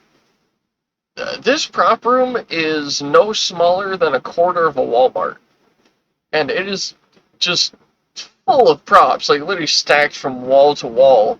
Like there's no room to get to anything there. Like they literally had like a raised platform with like a what do you call it? Like a claw machine claw hanging over it that they could like move to get stuff because there was so little room in there. I don't know how they didn't even do plays in there that often. They did them like once a year. I don't know what they needed all these props for, but they just had thousands of props in there.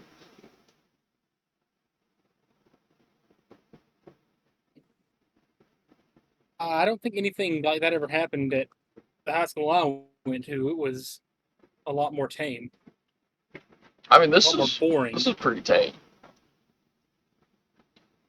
Yeah, Huh? this was pretty tame. But oh, I just remembered one of the times I mentioned that before we started working for the janitors, me and Gage would just walk around the school and dick off and do whatever we wanted. And one time we were going from the second floor to the first floor down the middle stairwell because the school is shaped like an E. There's like it's like 3 stories and 3 rows of classrooms, and then like a hallway at the back connecting them all. And then off to the side you got the what do you call it, like the gyms, the cafeteria, the theater, and the swimming pool, like all kind of going around it. And so we're coming down like the middle aisle of the E from the second floor down to the first floor, and there's an old like expired milk container just just chilling on the stairs. And Gage is like maybe like 10 paces behind me or something. So I'm down on the first floor in the hallway, and I see the at the time vice principal, I think he's the principal now, Podgorski, walking down the hallway like a few feet away from me as Gage slams this milk down onto the ground in the hallway from the middle of the stairs. And Podgorski knew that like me and Gage were friends, and we just like hung out during this last period. And he didn't even look. He just goes, Gage, go to the janitor's office, get a mop and bucket, and clean that up right now. It's like, oh, okay. Then we had to go knock on the door and be like, hey, can we get a mop? Yeah, that was fun. I think that actually might have been the interaction that led to us working with the janitors, which some of my favorite days in all of high school was working for the janitors. Like, 'cause pretty frequently they would have us go either clean the bleachers at the football field, or they'd have us clean the dugouts in the baseball diamonds. We had 4 of them. Well, it was 2 softball, 2 baseball. The softball ones were a little smaller because women. And Yep. yeah, and yeah, I love cleaning those out because they were never dirty. Like they had trash cans, and we didn't take out the trash. Like that wasn't our job. We just, if there was trash on the ground, we'd put it in the can. But there was never any trash on the ground, so we would just hang out there and just like hit our vapes. Like sometimes we'd like bring some weed and just smoke weed out there.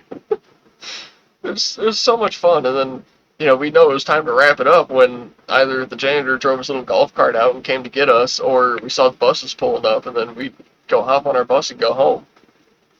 That was so much fun. Like, I wouldn't want to work an actual janitor position in a high school, but if I was still in high school, I would 100% dedicate a period or two to just working with the janitors, because it's like maybe the best thing you can do in high school if you don't like being in high school.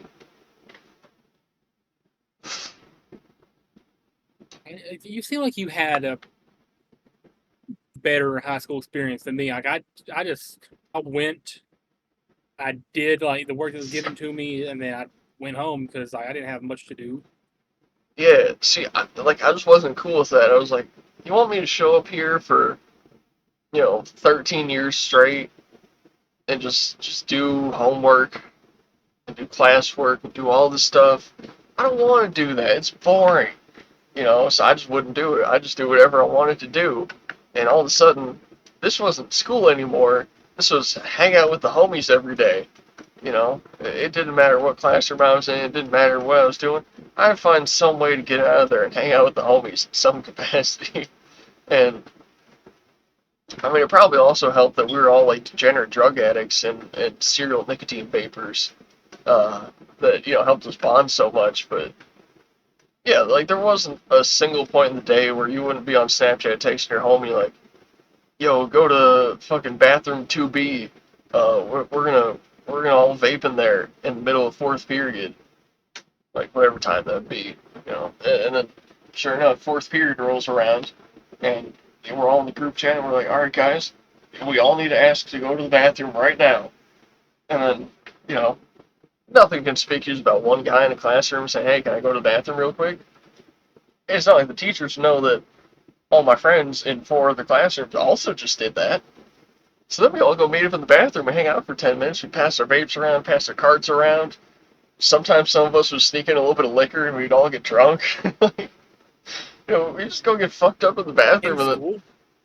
then I got drunk in school so many times.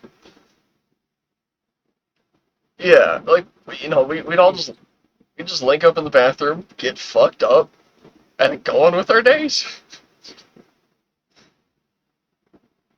Dude, Illinois is awful, it sounds like. Yeah, it's the worst. I don't even. I genuinely, I don't think I could count on 20 hands the amount of drug deals I've done in high school. Like, there's been countless times where, like so and so's got like a particular pill I want, or they got some weed, or they got a card or something, or I think I bought a pack of cigarettes in school one time. But yeah, I bought a pack of Marlboro Reds from one of my friend's older brothers who was like a senior at the time. Yeah, I just so much stuff, and they just be like, yo, go to locker this and that, codes whatever, drop the money in there, you'll have the whatever in this period. Or it'd be like, okay, just ask to go to the bathroom, I'm gonna be in bathroom 3A right now, and then I gotta go run over to bathroom 3A and back, and yeah, it was cool. I remember one time, I was in, what was it, uh, was it freshman or sophomore year? Um, I think it was freshman year in my math class. It was algebra. Yeah, algebra 1 freshman year. I remember asking to go to the bathroom, and this was the last classroom in the hallway before the bathroom that was like right by the big conjoining hallway.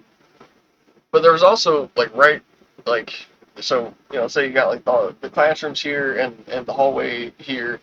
It was like here to here is classroom to the bathroom. Here to here is bathroom to the stairs. And I just remember, like, for some reason, like, that third floor, middle hallway, no, it was third floor, first hallway bathroom. No matter what time of the day, somebody was hitting a vapor cart in there. Like, that was just, for some reason, the bathroom to go to. So in my math class, literally every single day, in the middle of that class, I go, hey, can I go to the bathroom? And then I run up the stairs to that bathroom. Maybe I did have to piss or something sometimes, I don't know. But mostly I'd go in there to hit my vape, see who else was in there, maybe hit their vape. And I did that so many times. I remember one time, I must have been up there for like 15 minutes, honestly, just like not even paying attention to time because like people were just walking in and out. And I'm like, oh, yeah, what's up, man? Pop, pop. You want to hit this? I'll hit that, whatever. And then they leave. Next person walks in. I'm like, dude, how's it going? Yeah, you want to hit mine? I'll hit yours. And honestly, must have went on for like 15 minutes. Eventually, I'm like, oh shit, I gotta get back to class. And then I walk into class, and the teacher's like, where the fuck have you been? Like, I was in the bathroom. She's like, I sent someone in there to check on you. They said you weren't in there. I was like, oh yeah, I don't like that bathroom. I went to the one in the other hallway. She's like, okay. Yeah, sure. Yeah, I don't know. I had fun in high school because I wasn't at high school. I was just in a building doing stuff, doing whatever I felt like. You were at school high. I wouldn't even call it school though. Like it was a school building, but I wasn't there for educational purposes. Yeah. I was trying to resist making that joke myself. I had already thought of that joke like 20 times. I'm like, don't say it. Don't say it. Don't fucking say it.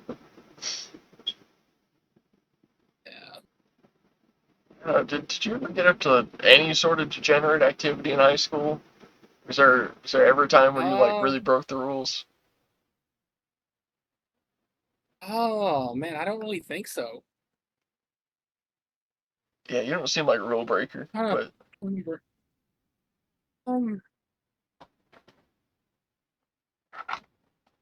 Oh, not that I can remember. what about? I was usually like respectful. Yeah, clearly. We're like polar opposites. But what about college? Like, you ever get up to any hijinks in college? I did college online, so Oh, yes, like fully online? Yeah, Oh, okay. I got my associates fully online. And I want to thank the MVP ChatGPT Math Okay. for in clutch. I only use it for the math classes, okay? I'm not gonna here and like use it on everything because I didn't. I only used it for math.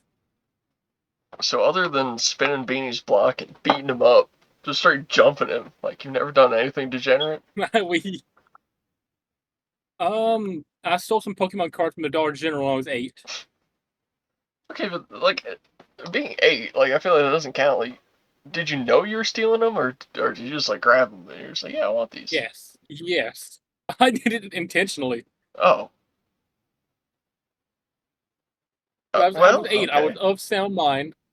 I was, or I don't know if I was of sound mind necessarily, but I was fully like aware of my surroundings and knew what I was doing.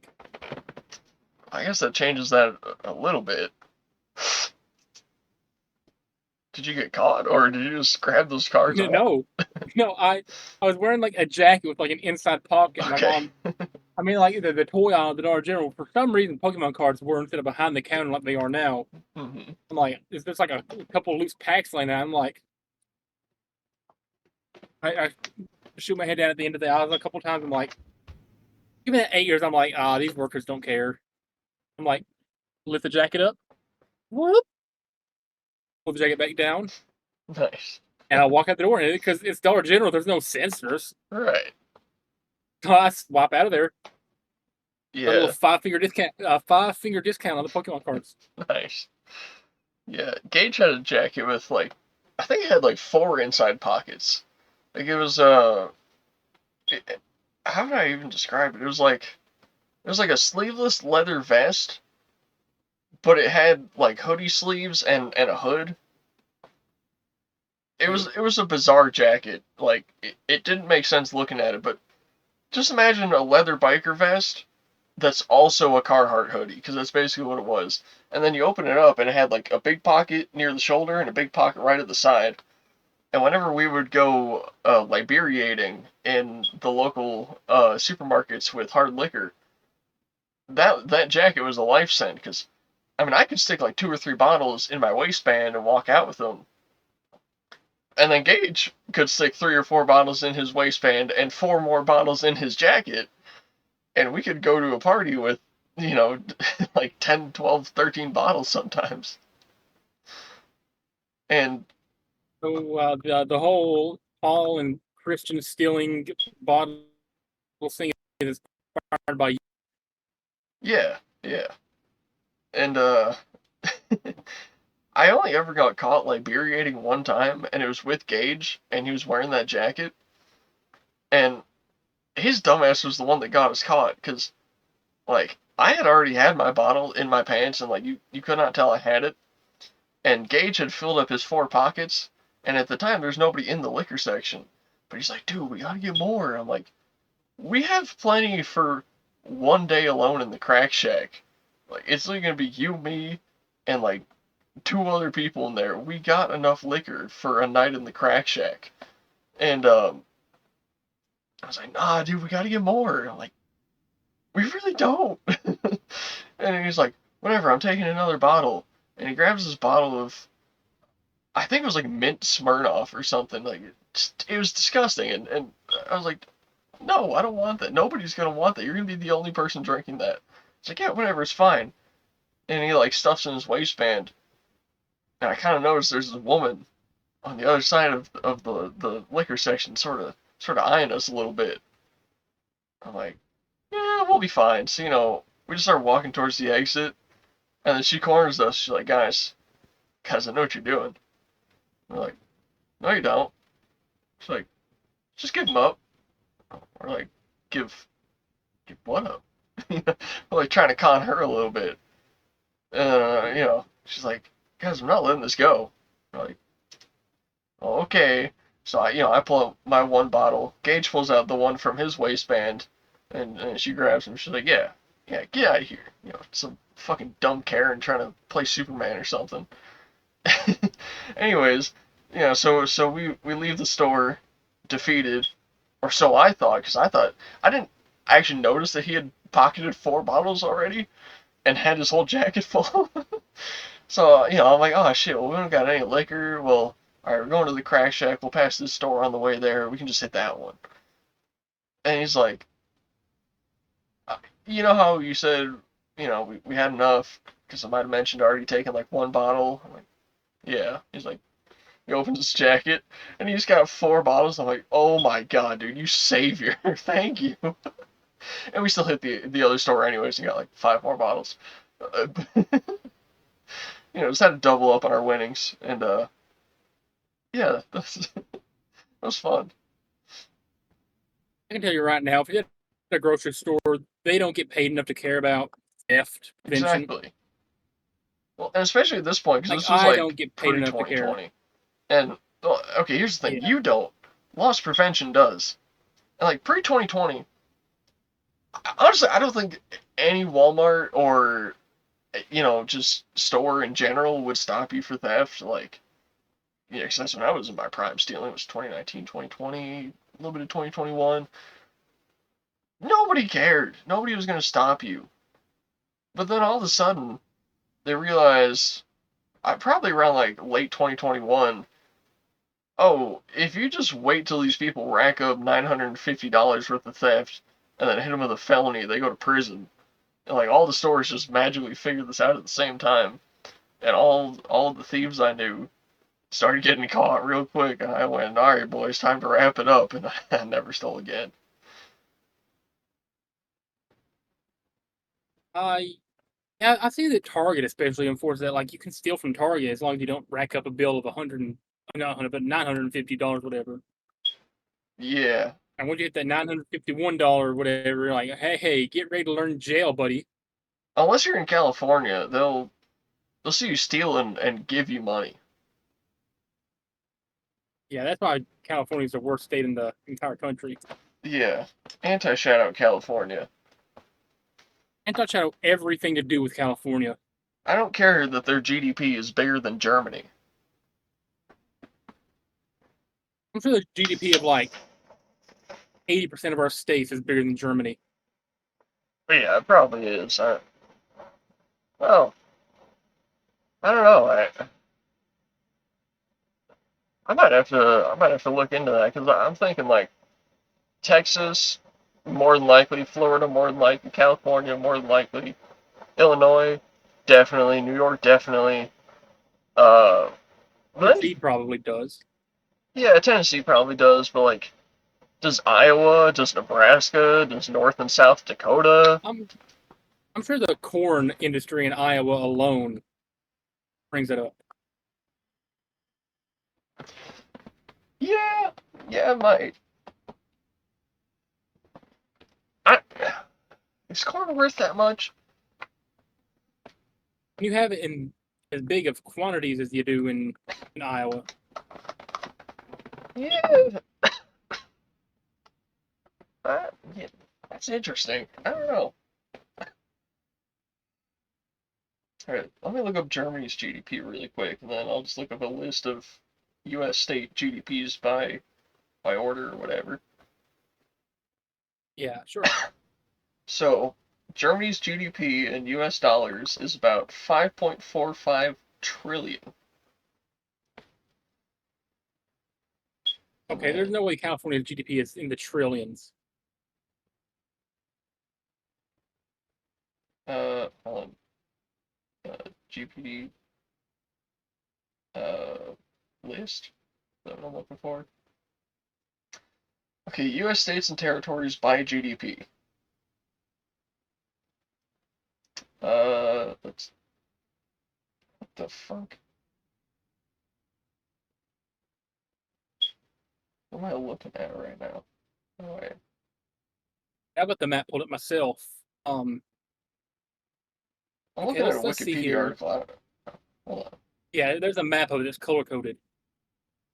So the GDP of Germany was It was 5 trillion, right about 5.45. California's is so yeah, only 4.1, Texas 2.7, New York 2.3. Okay, hold on. California, Texas, New York, Florida, and Illinois are the only 5 states that have more than $1 trillion GDP. None of them are higher than Germany, though. Which is interesting. I thought California was worth more than Germany, but maybe I'm wrong. I mean, I am wrong, clearly. I don't think we only had $5 trillion states, though. That's crazy. I was crazy once. Yeah. Okay, now I'm curious. All right, what's like France GDP? Okay, France is only 3.6, so California bigger than France.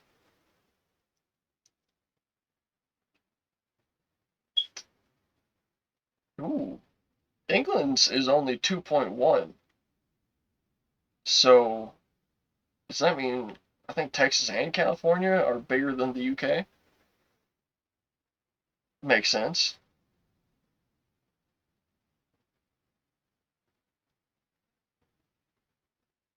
Yo, huh, what the fuck? Okay, I didn't know this country even existed. I looked up the country with the lowest GDP. It's apparently an island nation called Tuvalu. You never heard of them? No, but the GDP is only $60 million. Vince McMahon could buy that island with an amount of money that wouldn't matter to him.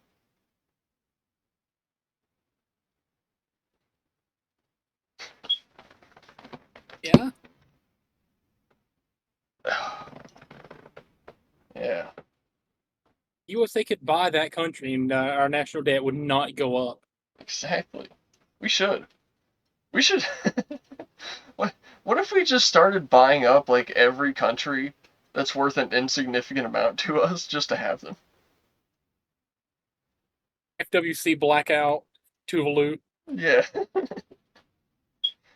FWC blackout, North Sentinel Island. I don't think India would ever give them up, honestly. I think they care too much for some reason. FWC blackout, Curacao. Ooh. Could be good. That'd be a good one. Like, blackout Tajikistan has to happen someday, right? I don't know if we could even draw a crowd to Tajikistan, but I want to go. Sure we could. Like, if we're big enough that we're doing international shows already, and people are going to them, who's to say that we can't get like 10,000 people to go to Tajikistan? Who's even heard of Tajikistan? Nobody. I'd never heard of Tajikistan until you introduced me about them. I only found out about them because I was looking at a list of the smallest countries, because I wanted to see how many countries I was stronger than the entire population of by just looking at like weightlifting records per country, and I got all the way up to Tajikistan. And I was like, dude, that's pretty cool. I'm stronger than every person in Tajikistan. And then I bought a Tajik flag, and the rest is history. And then I bought one, and then we have a fake government account, Yeah, which, mind you, might be the funniest thing on Twitter right now. it's so good. Yeah, Tajikistan_gov. Just follow it if you haven't seen it. I cannot think of anything funnier that I've ever done than the Tajikistan goat riot tweets. Yeah, I just wrapped up my military police riot thing that went on for like 3 days. That was pretty fun. I think the Yusufi Umedov saga might be one of the best moments in unqualified lore across all forms of media. Yeah, the Yusufi Umedov lore is so deep. They're going to be writing books about Yusufi Umedov. Oh man, it's like Anti-shout out Yusufi Umedov for trying to lower goat tariff. it's like you know how some black people think Wakanda actually exists? You know, some black people think that glasses have medicine in them. Yeah, like a concerning amount.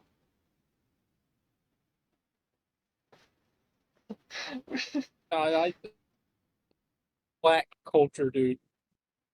Yeah, we was kings and shit. We put medicine in our glasses. It's concerning that we have the same like voting power they do. Yeah, but like some black people think Wakanda really exists. Someday some Tajik dude might think Yusufi Umadov existed. I mean, I feel like if we specify in our bio that it's parody and they don't read it, like they're not doing their due diligence, it's their fault. Yeah. It, it might be like some Tajik dude actually comes across the page and doesn't speak English. So he's just translating all the tweets, but he doesn't ever bother to translate the bio.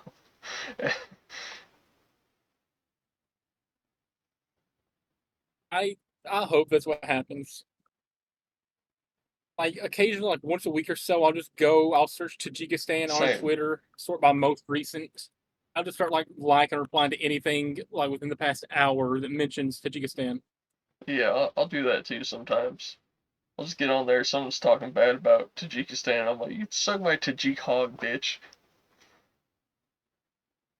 I did one the other day that I think it was somebody said something bad about Tajikistan, so I said Tajikistan will bang your mother or something. I got Yeah, blocked. I saw that one. I saw that in the notifications.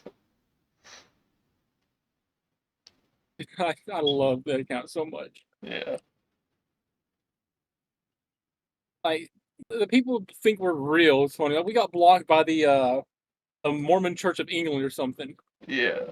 And a couple other because we said people. that Mormonism Yeah. is false. And, and I forget what the date is. Uh, sometimes when do they get independence? September 22nd, right? Is that what it was, or the 21st? Something like that. Yeah, whatever September 9th, maybe. Whatever the Tajik Independence Day is. Like 3 or 4 accounts will tag us and be like, "Yo, happy Tajik Independence Day." Or it's like, "Yeah, thanks." And then they look at the account and block us. Oh man, like, but we have had a few like official accounts like us where they were thinking we're real. Yeah, we've been tagged alongside the official MFA Tajikistan page quite a few times, which means the I don't know actual how we do Ministry it. of Foreign Affairs to Tajikistan is aware of us. I think we should ask them for like an official Tajik flag, like flown at an embassy or something. Probably. I thought about contacting the U.S. embassy. I think I sent out a letter one time to the embassy of Tajikistan. I think we wrote that on the Uh, show. yeah, pretty sure I wrote or sent an email or something, and I never got a response back. But I want a Tajikistan flag flown at the embassy so bad. Yeah, that'd be so cool. If we're ever at FWC in DC, we have to like go to the whatever we call it, the building, and be like, "Hey, we want a flag that was flown over the building. You can hook us up." Yeah. They'd probably give us And one, like, I'm sure they have the people from, Tajikistanis being yeah. like, "Oh, nobody's ever asked us for this." But Yeah, yeah, we we'd also run probably a be the Tajikistan first. fan page. Like, I'm sure people from, more populous and more, you know, traveling countries, they probably give out flags all the time, but I doubt those Tajik Yeah. guys have ever been asked for a flag. Like, I'm sure people from like France and Spain and whatever and UK are in there daily Yeah, asking for one. People go to Tajikistan's embassy and are like, "Hey, can we get a flag?" exactly. Like, yeah, that would have to be a first for 'em. Which shout out to Tajikistan. Tajikistan's the best. Yeah. While Tajikistan I'm on number that, one. real quick, while I'm on that topic of shout out Bo, shout out Larry, shout out Christy, shout out Tajikistan, shout out KFC, shout out KFC Australian Girl, shout out Sean, shout out Kaylee. They had to replace the Beanster with shout out Kaylee, which is still getting used to. Shout out Hash Browns, they're pretty good. Now I need to get to my interchangeable ones. Shout out Kylie Page, shout out Kinsey Page, shout out Serena Bell, shout out Amanda Kiss, shout out Mama Henry, shout out Tommy Henry Jr. and Senior, shout out Matthew Henry, shout out Hendrix, his husband, shout out Connor Martin. Shout out Tyler Franks. Shout out JC. Shout out Clara. Shout out Rolando. Shout out who else? Shout out Javen Myra. Shout out Lizzie Cassidy. Shout out Silas Mason. Yeah, just shout out everybody. Yeah. Anti shout out Mickey Knuckles. Anti shout out Yeah. Dylan McQueen. That's about all I can think of. Shout out the Country Gentleman. Shout out Carson Drake. Yeah. Dude, I still like. I don't know if we ever mentioned it on the show, but no, we definitely didn't.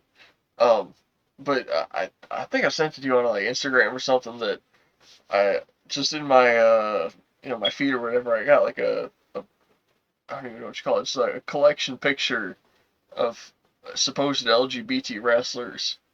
Like most of them you could tell were pretty gay. But Serena Fail was on there. And it's just, I don't know. I yeah, don't know what 'cause she classified as. We exactly. never made it public. Yeah, like I follow her on Instagram and Twitter, and not once have I seen her mention anything about that. So I'm like, is she? I don't know. I tried doing my research. I couldn't find anything about it. So unless it's like an insider knowledge thing, I don't know. Yeah, I don't know. I mean, I know her and Black Dahlia hang out sometimes. Maybe they get a little kissy kiss on, but I don't know. I mean, who wouldn't kiss Black Dahlia if they didn't know what's probably been in her mouth? With all due respect to Serena Bell, not trying to be weird, who wouldn't kiss Serena Bell? Exactly. Shout out Serena Bell. Yeah. Shout out women. On that note, who wouldn't kiss Connor Martin? Dude, I'm straight and I would. Yeah. If you just slammed a beer and just grabbed me and kissed me, I'd just, oh, okay, nice. I feel like now that I have turned 21, I need to buy Connor Martin a beer at the Bourbon Book Show. Dude, speaking of, did you put the balls in your mouth? I was telling the audience about this. I had a one buzz ball the night I turned 21. Uh-huh. And then earlier that day, whatever, my neighbor, she's 80 years old, she got me a frozen daiquiri, a Bahama Mama. And I had that with my dinner last night. And I have a chili mango buzzball in the fridge that I'm thinking about having with dinner tonight, or maybe half of one.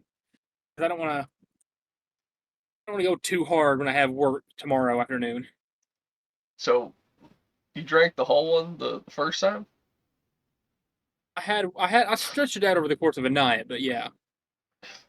Did you feel it? Like it, I mean, like, not as hard as if I had the whole thing at once, but I had like the thing over the course of one night Okay, and polished it off late last night. Not late last night, but late that same night. I gotcha. I had the watermelon one. They're very strong. They're 15%. Yeah. Yeah. Yeah. Anyway, this guy Jackson I work with was telling me today. He's like, we have alcohol gummies now. And I'm like, what? Yeah. And I'm like, I'm gonna look at those when I get off. Where are they at? And he's like, they're on one of the end caps of the beer aisle. I'm like, sweet. I'm gonna look at those. Like an hour and a half later, I get off. I have to grab a couple things for Dad. I'm like, well, I wanted him to write me back on what he needed. I'm gonna go check out the beer aisle. I browse in the beer aisle, I get to the end of it. I'm like, oh my god, the real beer gummies, $10 for a pack about this size right here. 16% on the beer the alcohol gummies. I don't know what the flavor was. I think it was like blue raspberry or something. Okay. 16% on alcohol gummies. You can make your How do own you way fit alcohol cheaper. with gummy form? So, How do you get? Weird. so if you just take regular gummy bears, right? And you just set them out in the open air for like a day. They'll shrink down about half in size, and they'll be like really dry and hard. And then you just soak them in vodka and you have 40% gummies. Why not just soak the normal gummy bears in vodka? Because they wouldn't absorb as much. If you let them dry out, then they absorb more. All right. Yeah, I've had Uh, those a few times. They work suspiciously well. Yeah, my manager, who is I think like a year and a half, somewhere around there. She's like a year or two younger than me, and she's one of our managers. I was telling her like about how the day I turned 21, I got a couple buzz balls, whatever, just because I can, just because it's like a legal requirement. When you turn 21, you got to buy alcohol. It's like it's in the Geneva Convention. Look it up. And I'm telling her like, yeah, so I got a couple buzz balls. And she's like, oh, you're an alcoholic, aren't you? And I'm like, no, this is the first time I've drank legally. And she's like, oh no, you're gonna be an alcoholic. It's I'm crazy like, to think I'm sure. drinking tens of thousands of dollars of alcohol.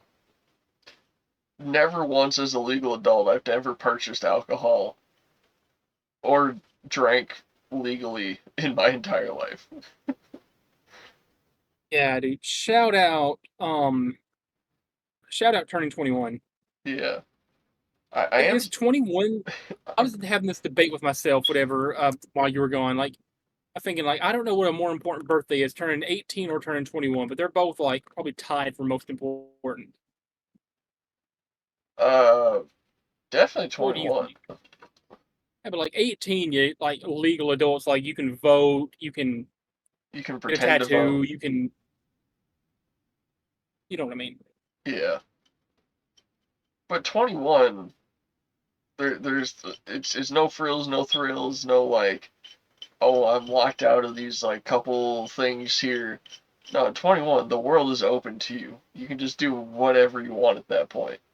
Like, Can I get a black and mild just because I can, or should I just no, like no. not even worry about that? Skip Like, tobacco entirely. Don't get into that. not even the smoke of choice for the 13%. I can't even get a single black and mild. Dude, genuinely, nicotine, take this I from a know, former I'm not drug addict. gonna do Nicotine is the worst drug on planet Earth. I'm not gonna do anything like that. Yeah. How long do you think it'll be before I start getting underage people to ask me to buy them stuff? It hasn't happened already? No, surprisingly. Any day now. Yeah. Yeah, I don't drink alcohol, but I am drinking some non-alcoholic rosé right now. It's pretty good. It's I what is it? It's ginger and elderberry flavor. It's pretty good. shout out uh drinks, I guess. Wait, do I, I'm hold about wrapped hold up. I on. might need like another 10 minutes or so, but I'll be done with this thing soon. Hold on. Do I still? I gotta see if I have something really quick. I just thought about something I haven't thought about in years.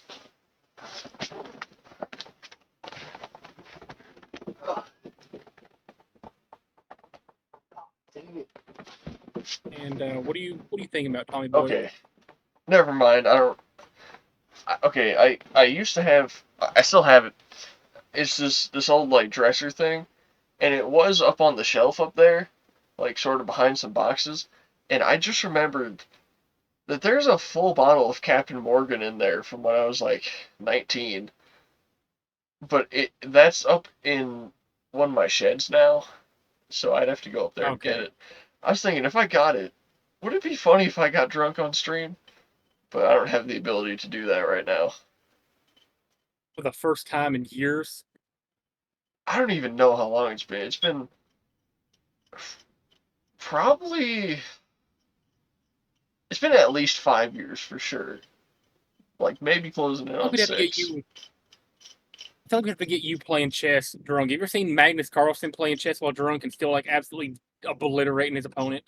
Dude, whenever I would show up drunk to school because me and Gage had that degenerate class at the start of the day, we would finish up whatever work we needed to do that day like really early.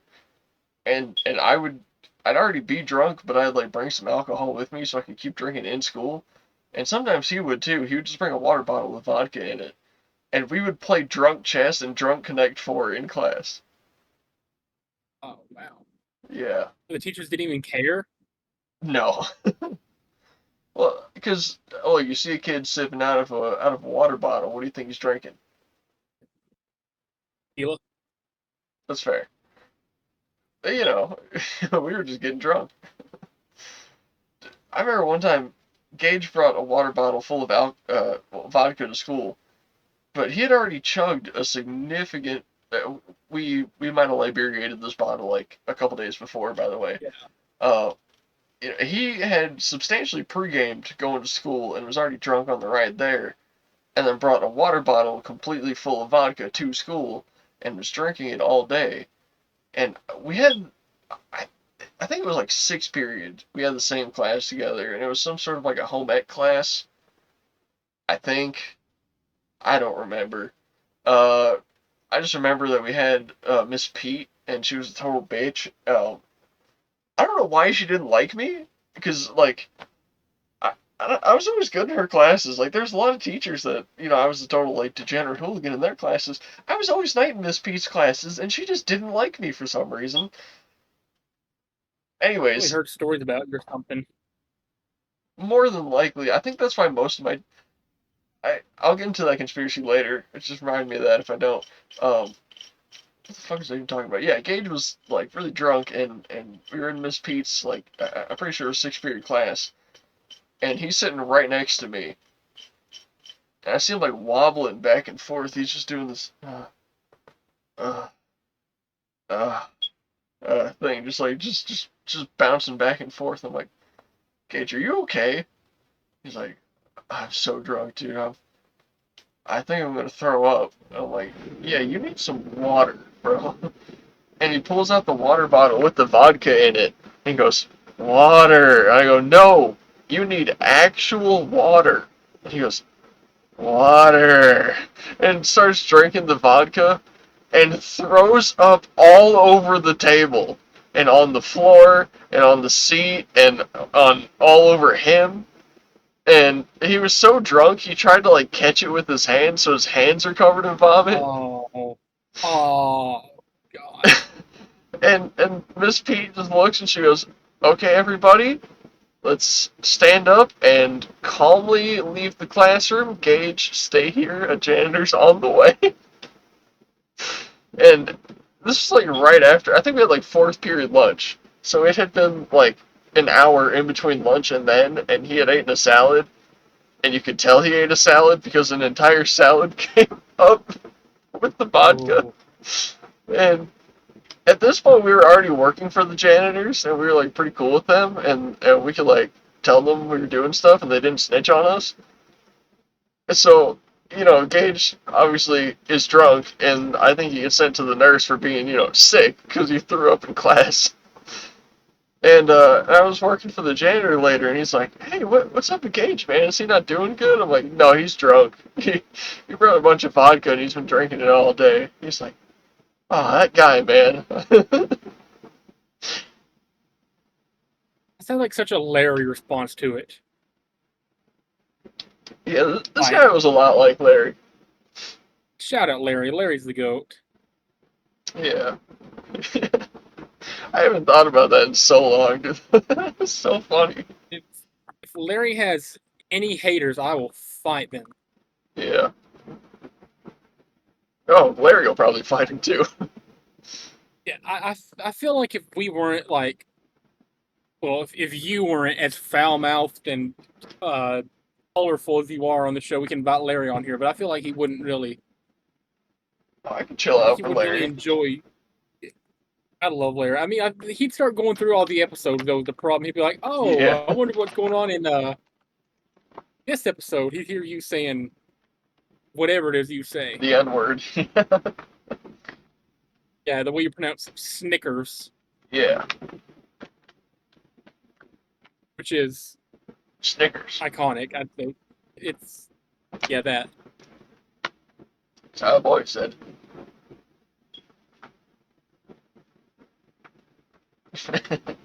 Yeah. So, Shout out Larry though. Larry might be the greatest boss of all time. oh, for sure. I wouldn't want to work for anybody else the rest of my life if I didn't have to. Him and Christy are like the greatest leadership duo you could ever assemble ever. Then they pick somebody to like Josh. No offense to Josh, to be under them that most people Full complain offense to about. Josh. Fuck you, Josh. He's just I shit. never had him as a team lead. I'm just saying based on what I've heard. It's like, dude, the crew and I got there, Jalen, Monica, Zach, Jalen, Jalen, Monica's Leah and Zach. There we go. Yeah. I forgot which one I named already. Leah, That was low key Zach, like the dream team Jalen. right there. Yeah.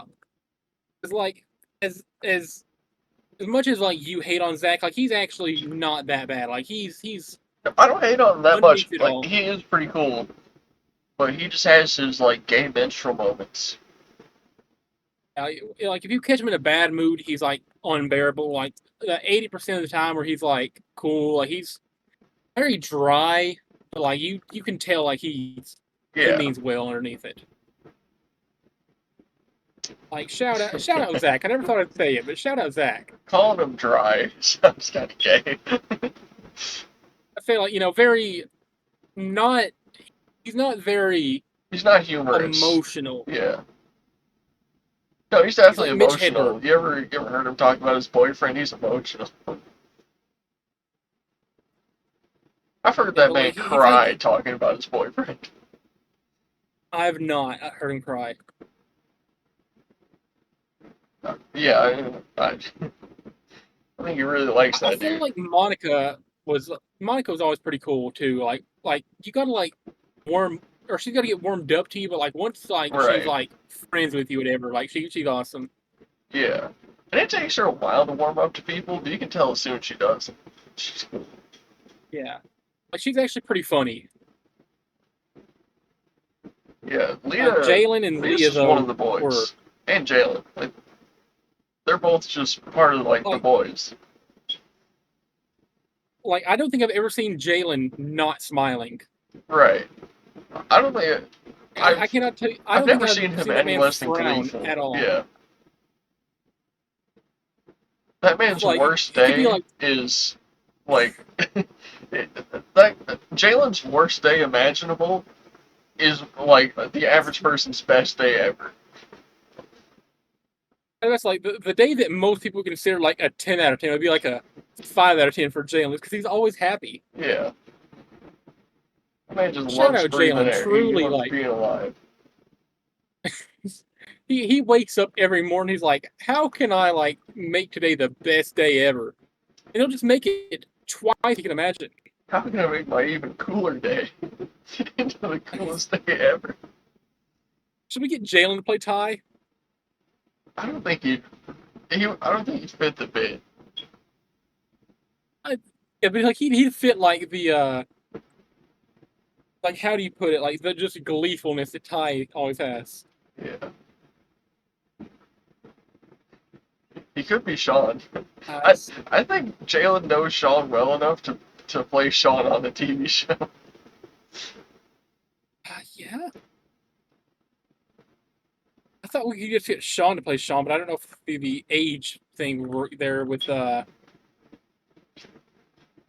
whatever. screen test both of them. Let's see. I mean, I feel like the Indiana guys are all like in their late 30s, whatever. And Sean is in his early 20s.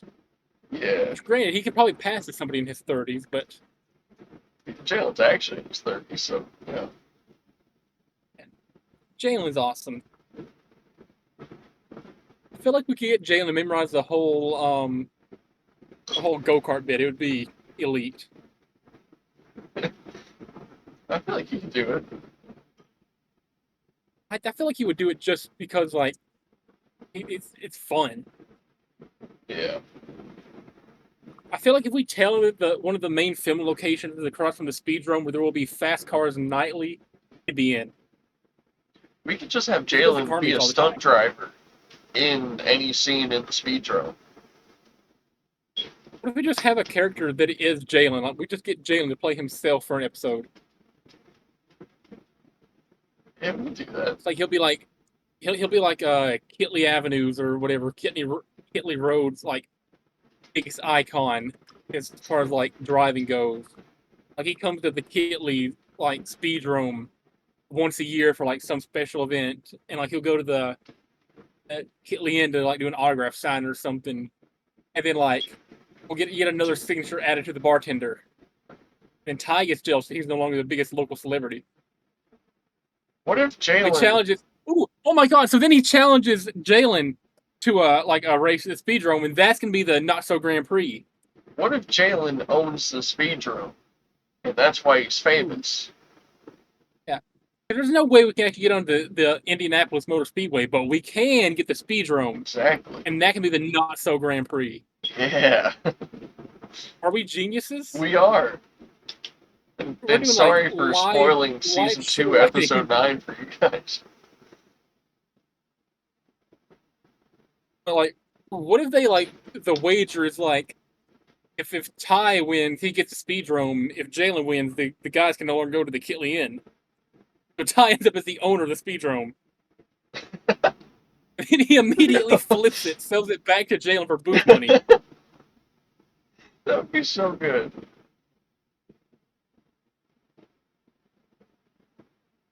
Just I think an we're the entire greatest episode writers leading up to Ty owning the speedrome, only to sell it for like $50. because he wants to buy like a handle of Crown Royal or something. Yeah. He wants to buy liquor to celebrate, but he doesn't have any money, so he sells the speedrome for just enough to buy it. Oh, dude, that would be the most Indiana lore bit ever. Yeah.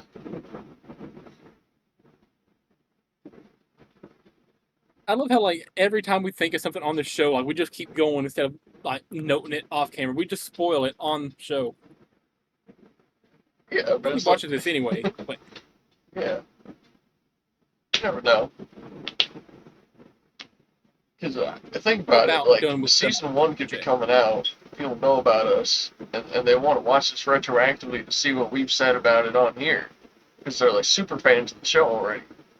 And then they Yeah. watch this very episode, and they're like, huh, well, that's coming at some point. And then midway through season 2, they're watching and like, oh my god, it's the thing that... it's gonna happen.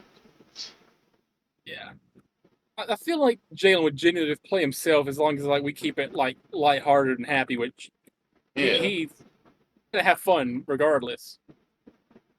Oh, yeah. I feel like if we give Jalen like a fire suit and like a sports car that we rent for the day, he'd be all over it. Dude, he's got an 800 horsepower drag-built Camaro. Yeah, like we just like strap him like a late model or something though, like an actual like race built car. He ripping laps around that thing like He this. has a race-built car. He built it. I'm talking about like an actual car that is like raced, like a late model, whatever.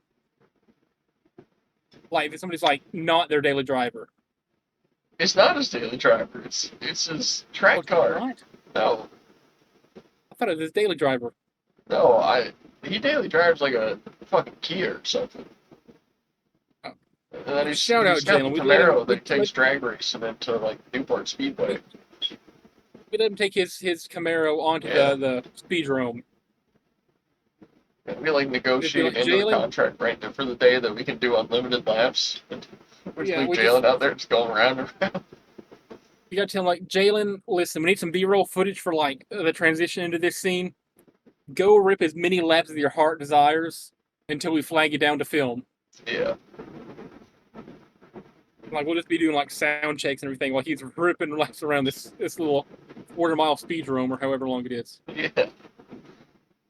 Yeah, you would love that.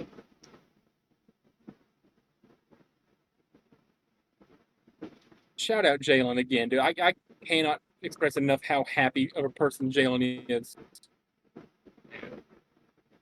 I cannot tell you one time I've ever seen that man any less than like a 9 out of 10 on the happiness scale. Yeah, dude, I was with him in the shooting gallery doing inventory when the Great Flood of 24 happened. And we were joking about it the whole time.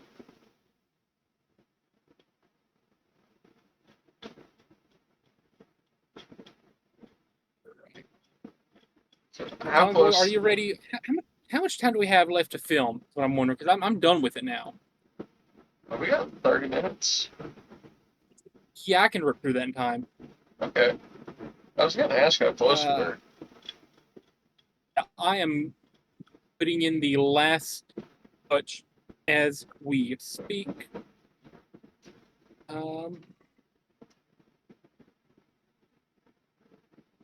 Okay. Tommy Boy, I hope you're ready. I'm so ready. This is a bit long, but I've actually managed to put this entire thing together in the span of like a day or two. Okay. Let's see it. Okay. You know we did ranking every song in my everything playlist. Well, this is going to be Oh no. in lieu of that. This is going to be ranking every artist. Okay. However, there will not be 1,200 items this time like there is in the last one. Instead, we will be looking at 325 artists. But we're going to breeze through these. If you have any statements you want to make about them, let me know. We'll get through this pretty quick. We have Extreme. Second from the left, is that Shawn Michaels? It looks like him. They have More Than Words is the only song I've ever heard by them. We have, I think it's pronounced Law, but it's L-A-U, but it's pronounced Law. We have, this is Hole. I didn't even want to put the name of it because it's that dirty of a band, but anti-shout-out Courtney Love. She's a lying, greedy, filthy sack of murdering scum. She killed Kurt Cobain. We have Andy Grammer. Pretty decent, had a few runs. Jet, I think they're pretty overrated, but you know, it's a good song they have. We have Sweet. They made Ballroom Blitz. They all look like a horror movie character.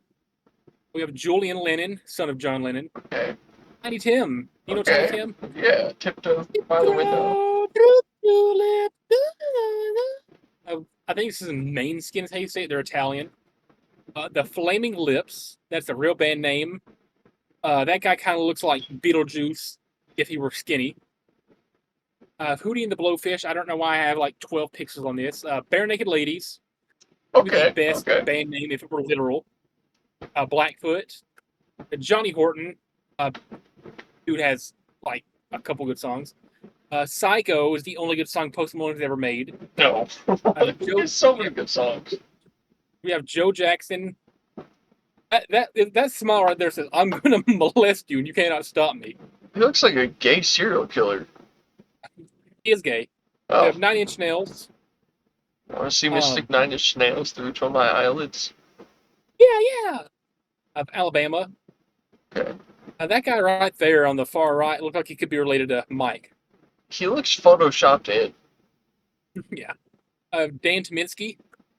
Black Veil Brides. Little Troy, he made a Wanna Be a Baller. Shot Caller. 20-inch Baller. Boney M made a Rah Rah Rasputin, Lover of the Russian Queen. That was them. Okay. Of Chris Brown. Chris Brown's various hit is, of course, Rihanna. Yeah. Thank you. Capital Cities, they made that Safe and Sound song back in the 2010s. Portugal the Man. Unto Others, really underrated. The Police, I'm sure you know at least one Police song, right? I couldn't name one, but I know I've heard them. Every breath you take. Yeah. Eddie Grant, he made Gonna Rock Down to Electric Avenue. Chimbala, I heard a song I can't talk. I heard a song of his in a Mexican restaurant one time. I'm like, oh, this is cool. I'm going to add this to my playlist. Lenny Kravitz at 296. Okay. I know you were a pretty big Lenny Kravitz fan. I wouldn't say a big fan. I like a couple of the songs. You enjoy him. Coheed and Cambria. Pink Panthers. Have one Pink Panthers song in there. It's the thing she made with Ice Spice, but it's actually kind of good. I have Youngblood. Are we going to see Dragostay on here? Gonna see who on here? Dragostay or Dragostea, however you pronounce it. I don't think so. Oh. But yeah, I think this will be. I'm pretty sure this will be your favorite slide. Yeah. You know the meme of the fat guy that's doing the Yeah, Numa. Yeah, the Numa band is not on here, unfortunately. Oh, okay. South Park Mexican. I don't know if you've heard of him, but he had the Mexican radio song. Okay. I'm on the Mexican radio. We have Clutch. DJ Salt. He made Very famous song. I sent to the group chat the other day. Yeah. Steelers Wheel, they made Stuck in the Middle with You. Meek Mill, Macklemore, Joe Hendry, because yes, I have his theme music on my everything playlist. Say his name and he appears. Cream, Louis Armstrong, Scatman John, Higher Brothers. They're a Chinese rap group. They made a song with Jid. Okay. Actually, quite good. CKY, 96, Oh. Quite Bitter, Bitter Beans, or whatever the song's called, is I'm pretty sure Good. one of those band members is Bam Margera's brother. sure is Jess Margera. Yeah. Orgy, that is a real band name. We have Orleans, Bob Dylan. Shout out to Paul Clark, the singer. That's supposed to say shout out, not shout to. But Yeah, I'm it gonna is Paul shout Clark's. at him. Yeah, that's Paul Clark's favorite singer. Kings of Leon, they made Use Somebody, Quiet Riot, Southern Culture on the Skids, Fun. I'm sure you know who Fun is. Hmm. F is friends who do stuff together. Florence and the Machine, Lana Del Rey. I have one song in there. I don't know how it made it, but it's actually pretty good. Sick Logic, Harry Chapin, Four Non Blondes. They made the songs like Hey, yeah, yeah, yeah. Yeah. The Mighty Mighty Boss Tones, J. Cole, I'm a Two-Tone, Steve Winwood, The Darkness. See Ernie Ford. He made 16 Tons. You know that song? Maybe. You load 16 tons. What do you get? Another day older and deeper in debt. The Clash, Paula Abdul, Hadaway, Dane Holiday. Yeah, that's the dude. Alter Bridge. They made Edge's entrance music. Bouncing Souls, Tantric, Justice, Beck, Beach Boys, Three Dog Night, Outfield, Goldtown, Fabulous Thunderbirds, Toto. I'm sure you know who Toto is. The I Bless the Range down in Africa. Down in Africa. They also made Hold the Line. Love isn't always on time. Drowning Pool, Foreigner, The Hives, Avicii, I think is how you say it. Avicii, however. Avicii. G.G. Allen, John Prine, Eric Clapton, one of the greatest guitarists to ever live. Coleman Mellett, Toby Mac, Bruce Hornsby and the Range, Meatloaf, great stage name. Nazareth, His Markey, you got what I need. So we have Meatloaf. Say he's just a friend. Are we gonna have Sugarloaf? We're not. Oh. You say he's just a friend. Oh, baby. Yeah, great song. Downstate. Okay. Out the curtain, lights go up, I'm home. Whoa. Rockwell, Ugly Kid Joe, Green Jelly, terrible. Like they're bad on purpose. Like they're funny though. Kanan, I think I have to say that. Don't ye? All right. You didn't have to cut me off. Chaperone. I listen to Pink Pony Club like once a month. Ashamedly, I'll admit. Well, half ashamedly, it's a banger. I got Sia. Watch a betting field at 225. Damn. I got a pocket full of sunshine. I got a love, and it's all mine. Oh, whoa. Do what you want, but you're never gonna break me. Sticks and stones are never gonna shake me. No. Oh, whoa. Take me away. Fex, The National, Marty Robbins, Big Iron. Nice. HD Ben Dope had a song on Madden years ago that was really good. LA Symphony, 9 Pound Hammer. My dad has met the singer for this band. CeeLo Green. Remember what I said about CeeLo Green and the what 100 artists would do if they weren't famous thing? He ran a vocal school that scammed people, and he moved out of the country to avoid getting arrested. Nice. Still think he looks like that. Okay, Anthrax, Mickey Matsubara, Gloria Gaynor, Hope, Finger 11. We have Drake's favorite band, if you know, you know. Double Entendre, Texas Hippie Coalition, Monster Magnet, Starship, Great Danger. This guy made Hulk Hogan entrance music. Orville Peck, Hollywood Undead at 207. Over Natasha Bedingfield? Everywhere I go. Bitches always Is know. Charlie Scene has got a weenie that he loves to show. And then he uses a swear word as a comma, much the same way that 50 Cent uses the N word as a comma. Motorhead, Lupe Fiasco. If you are what you say you are, a superstar, then have no fear. This is not the only UFC appearance you'll be seeing, by the way. Okay. Da Vinci's Notebook, Froggy Fresh. Do you know about Froggy Fresh? No. Dude, this dude was like huge in the YouTube rap game back in like the 2010s. He made Dunked On. If you've never heard Dunked On, I feel sorry for you. Got KT Tunstall, Don McLean, Darius Rucker. Blink 182 is only at 199. Okay.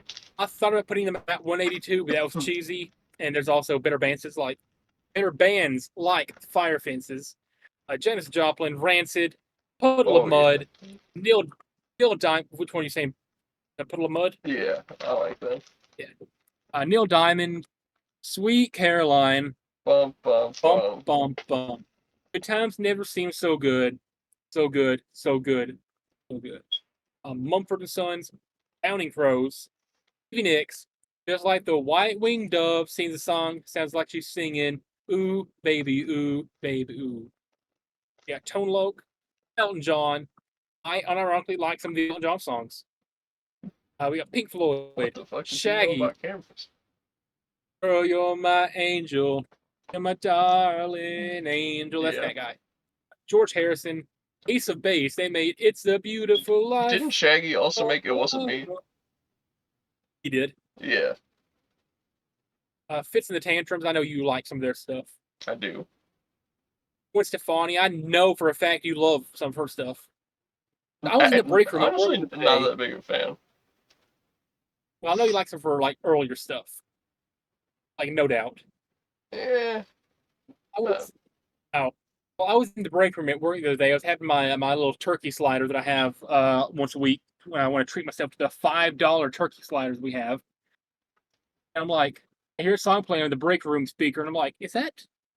Oh my god, it is. That's No Doubt. That's the song that made me add to the Wrestling Road Trips playlist. Oh yeah, I do like that Iron one. Maiden. Yeah.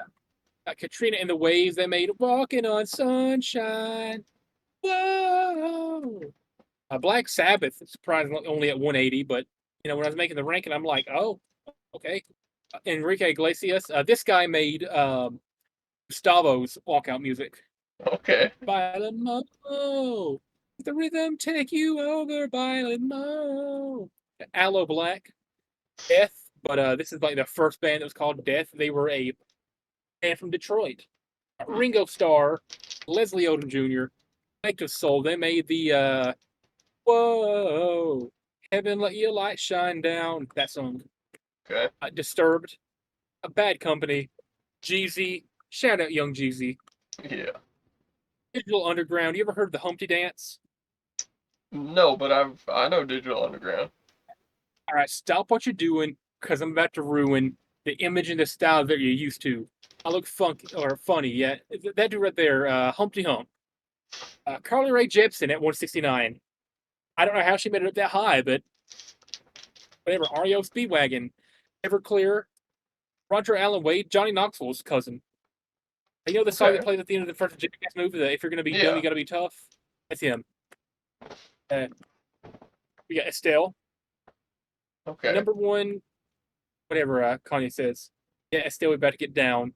Kelly Clarkson, Since You've Been Gone. I got Led Zeppelin, A Touch of Class, Waterproof Blonde. They made the first version of Christian's theme music in WWE, a superior version, the one that's sung by the woman. Stone Sour, Lunch Money Loose. You know, the I got bills, I gotta pay. That's him. He was also at WrestleMania 33 on the Greenlight song. Nice. Cobra Starship. I make the good girls go bad. That's that band. Mm-hmm. Billy Squire. I like Rick Astley. Pure Prairie League, Ghost, The Lonely Island. Shout out Lonely Island. I don't think anybody hates The Lonely Island. I think Lonely Island is universally loathed. Yeah. How Shout could out, you hate it? Shout out I'm on a boat. Sad, and it felt so good. Felt so good. I think the best ad lib in music history is Best 30 Seconds of My Life. Mm-hmm. Hey, Corey Marks. I seen this guy live. He opened for Five Finger Death Punch. Childish Gambino. Less is a great song. I can The band. like recite Bonfire at any time. I know that song so well. There's a band called The Band, and they're good. Cuddy, Flo Rida, who's absolutely jacked. I didn't know he was jacked. That's crazy. That might be an old picture, but who cares? Foo Fighters. Are they fighting in the name of Foo, or are they fighting against Foo? You know, I stopped listening to them after Dave sort of killed the Taylor. You know. And Dave Grohl is you see, he has some infidelity issues. He cheated with his he cheated on his wife. I don't Three see on why at people 146. care about that. Got Chris Brown's greatest hit right here. Yeah. Sorry, I had to do the joke again. Back streets back. All right. Shakira at 144. LMFAO made 3 songs, dipped up the face of the earth. Yeah, Outkast. Outkast is Okay. another one of those bands I feel like everybody likes. Like, there's something they've made in their discography for everybody.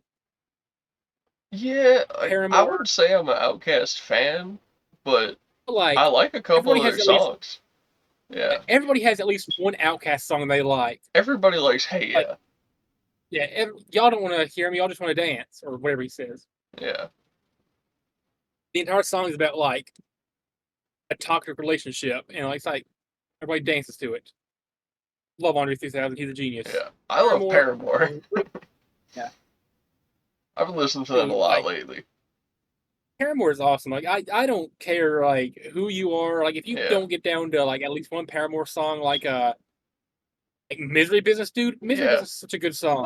Whoa, I never meant to brag, but I got him where I want him now. Whoa, it's never my intention to brag. Steal them all away from me now. I got it, it feels so good. Yeah. Yeah. Good than you know you would. Shout out Rucka Rucka Ali, the greatest parody artist of all time. It Lives, It Breathes. Osprey, Osprey. Osprey, Osprey. Osprey, Osprey. Osprey, Osprey. This is his entrance music. Psy. He made more than Gangnam Style. Surprisingly, like, Yeah. all his other popular songs are at the same level or better than Gangnam Style. Dude, have you seen videos of like Psy concerts in South Korea? This dude's bigger than Dude, Kanye. You know, he started off as a rapper. Like, if you go back and listen to Yeah. his first like 2 albums, he was a rapper. And it's Got crazy that, D12. like, all his music's in Korean, but it goes hard. Yeah. It's all good. Yeah. These chicks don't even know the name of my band, but they're all on me like they want to hold hands. Because once they blow, they know that I'll be the man. All because I'm the lead singer of my band. My band, my band, my band, my band. Hear me out. Purple Pills is way better than my band. My Salsa is a great song too. Yeah. I've been listening to My Salsa a lot, dude. I feel like that's like one of their better thing of recent. I'm just sad they left M off the album. Like, Well, I don't think Eminem wanted anything to do with an AI generated album cover, so. well, that and he made the song Stepping Stone on Kamikaze in was like 2017, and that song is literally about like how D12 ended, and then at the end of the song he's like, "Y'all are my brothers forever, but D12 is over." So I'm sure them announcing, "Hey, we're making another album," after he made one where he said they're not. He's probably like, "Yeah, I mean, have fun, guys." Plus, like, I think 2 of them are dead, so you know. Static X. Never heard of them. REM. Love them. You've heard of Static X? You literally suggested a Static X song for the FWC music playlist. I did. Yeah. I don't remember that. It's the song "The Only." I'm gonna have to look that up. I don't remember Jamie, that at all. fact check that. Yeah. Okay. Static X. What was it called? "The Only." The Only. It should be in the FWC entrance song ideas. I don't know if I have it shared to you, but it's this song right here you suggested. Hold on, I gotta hear this because.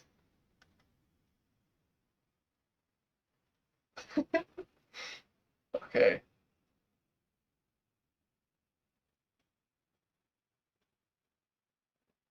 I don't think I've ever heard this before. You suggested this for the playlist.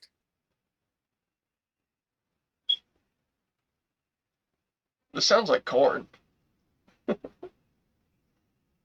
No, it's good though, but there's no way I suggested this. You suggested it because I'd never heard of this song until you suggested it. I've never heard of the song till today. Was it Sean? You suggested it. No, it was. You think Sean's listening to Static X? No. But there's no way this is me. And we got REM, Oasis, Caesars, The Killers.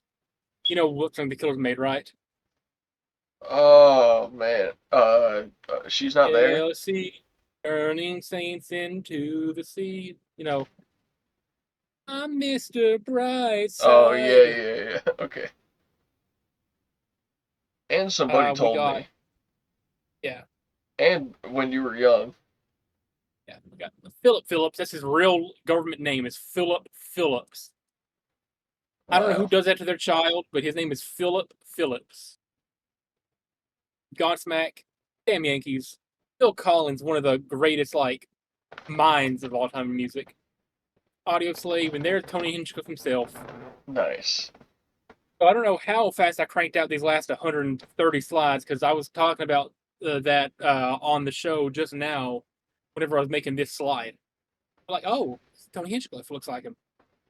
Nice. The yeahs. Off with your head. Dance till you're dead. Shout out Patty's Batty. Oh, Patty the Batty. Look out Benoit, whatever his name is. Benoit Saint Denis.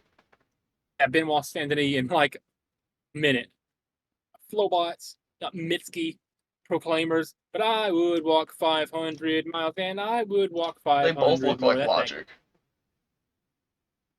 Now, Advance to Joy, Hailstorm, Hiroki, The Buggles, Bob Seger, love Bob Seger, Adele.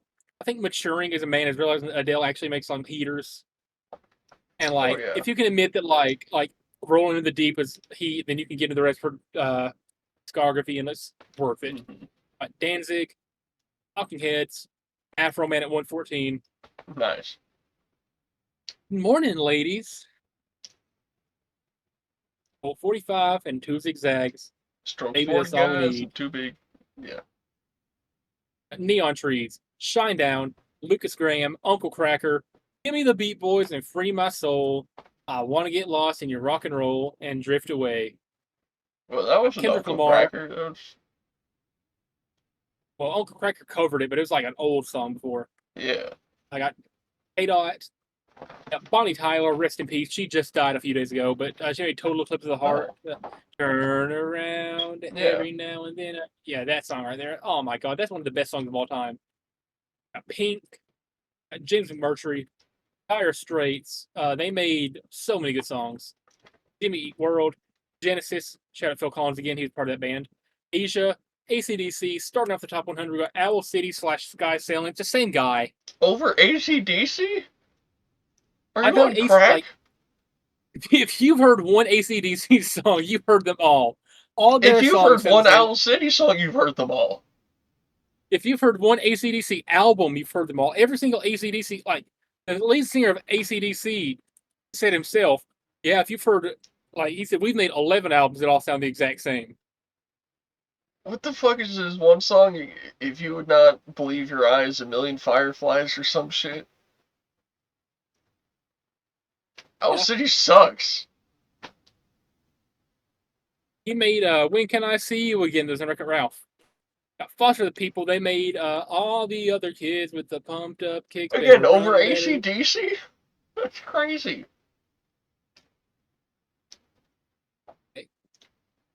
Warner Public, they made The Counting Stars. They made over AC/DC. Charlie Robeson. You don't even know who this guy is, so you can't come at me. This guy made some great songs. Aaron Taus. He was on NBA 2K20. And a song I've gotten into him. Like I listen to a lot of him now. He's awesome. He's like indie artist. Becky G. I'm ashamed to admit that Shower is a banger. But Okay. you know, like Hot Latina, dude. Like, would you rather have Hot Latina or AC/DC? Well, in the music Hot sense, Latina. AC/DC. Hot Latina. The Cranberries. In your head. In your head. Zombie. Zombie. Johnny Cash at 93. Okay. Okay. Johnny Cash is another art. Like, even if you don't like country music, you like Johnny Cash. Oh yeah. Got ABBA at 92. Nirvana at 91. And I All feel like right. you're going to give me a lot of flack when it comes ahead of Nirvana, but got Typo Negative. Over Nirvana. Them specifically, because I know you don't know Typo Negative. I know for a fact you don't know Typo I Negative. don't. I got Saliva at 89. Over Nirvana. I got Ramones at 88. Over one of the Nirvana best and AC/DC. You know the Ramones, dude. The Ramones are awesome. They're 20, okay. 20, 24 hours to go. I want to be sedated. Now Sheena is a punk rocker now. I Finger Death Punch, the first band that I ever saw in concert. Over Nirvana. Warren Zevon at 86. This guy's from Chicago. Yeah. Nonpoint at 85. Electric Light Orchestra, dude. They made Mr. Blue Sky. They made Turn to Stone. They've made so many good songs that people don't even like know is them. Like if I asked you who sang Mr. Blue Sky, could you tell me the answer was Electric Light Orchestra? I could now. Yeah, but like, dude, Mr. Blue Sky is such a good song. I got Blondie at 83. Over Nirvana. Over Heart at 82. Nirvana. Michelle Branch at 81. Never heard You of don't know her. Michelle Branch. No. The J Giles band. He looks gay. He was not gay. He made Centerfold. He made Love Stinks. He made Freeze Frame. Never heard of him.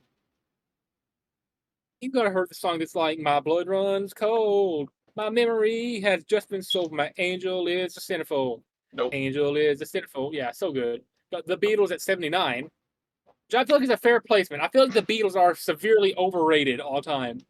Over Nirvana.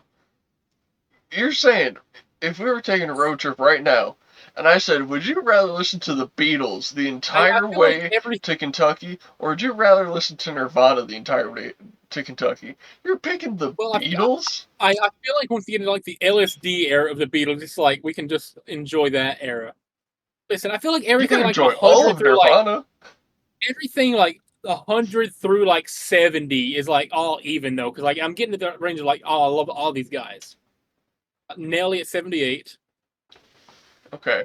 If you want to go and take a ride with me, we three wheeling in the four with the goldies. Oh, why must I live this way? Must be the money. If you want to go and get high with me, smoke a L in the back of the Benzie. Oh, why must I? Yeah. The Flies at 77. Okay. Santana at 76. Weird Al at 75. Over Before you come Nirvana. at me, yes. Got Kid Rock at 74. Over Nirvana. Creedence Clearwater Revival at 73. Valid. I want to know, have you ever seen the rain? Olivia Rodrigo, hear me out. I used to hate her, but she made a song recently called Drop Dead that made me an Olivia Rodrigo fan. And also, Hot Latina.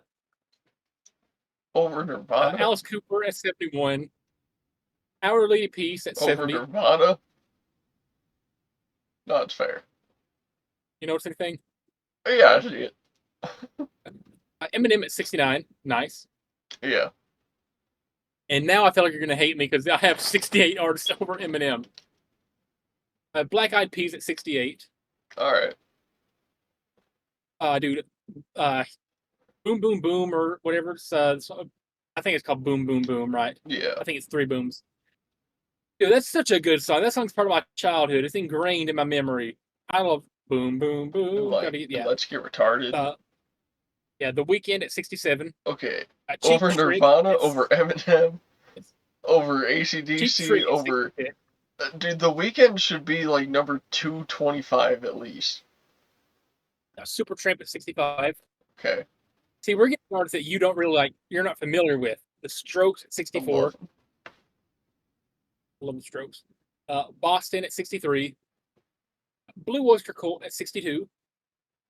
Okay, Over It made Nirvana's a little crazy, but Please don't fear the reaper, but do the wind, the sun, and the rain. We could be like, hey, come on, baby, don't fear the reaper. Slipknot at 61.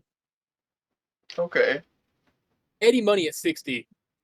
Because I think one of the greatest songs of that era is "Take Me Home Tonight."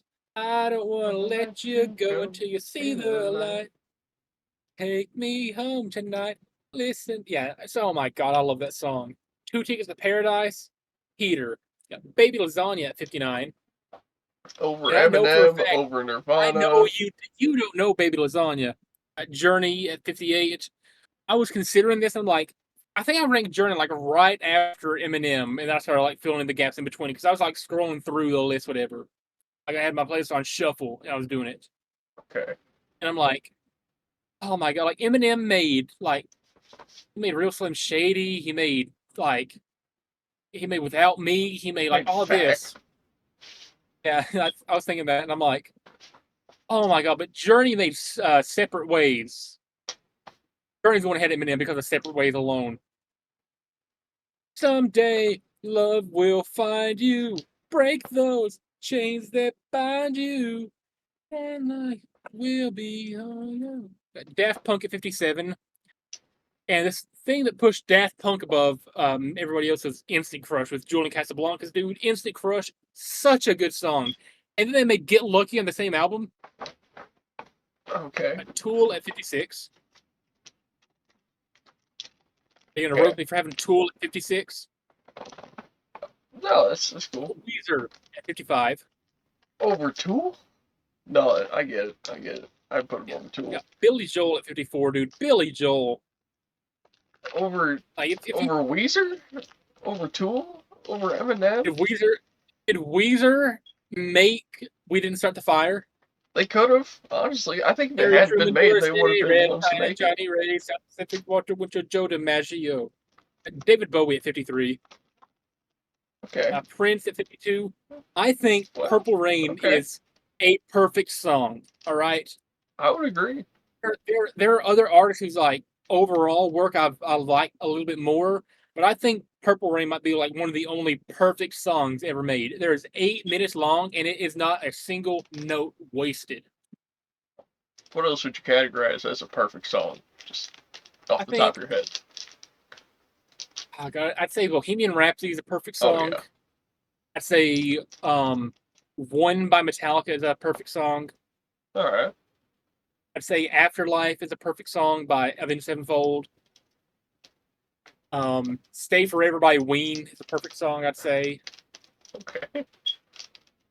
Oh man, there's very few. But I think Purple Rain is a perfect song.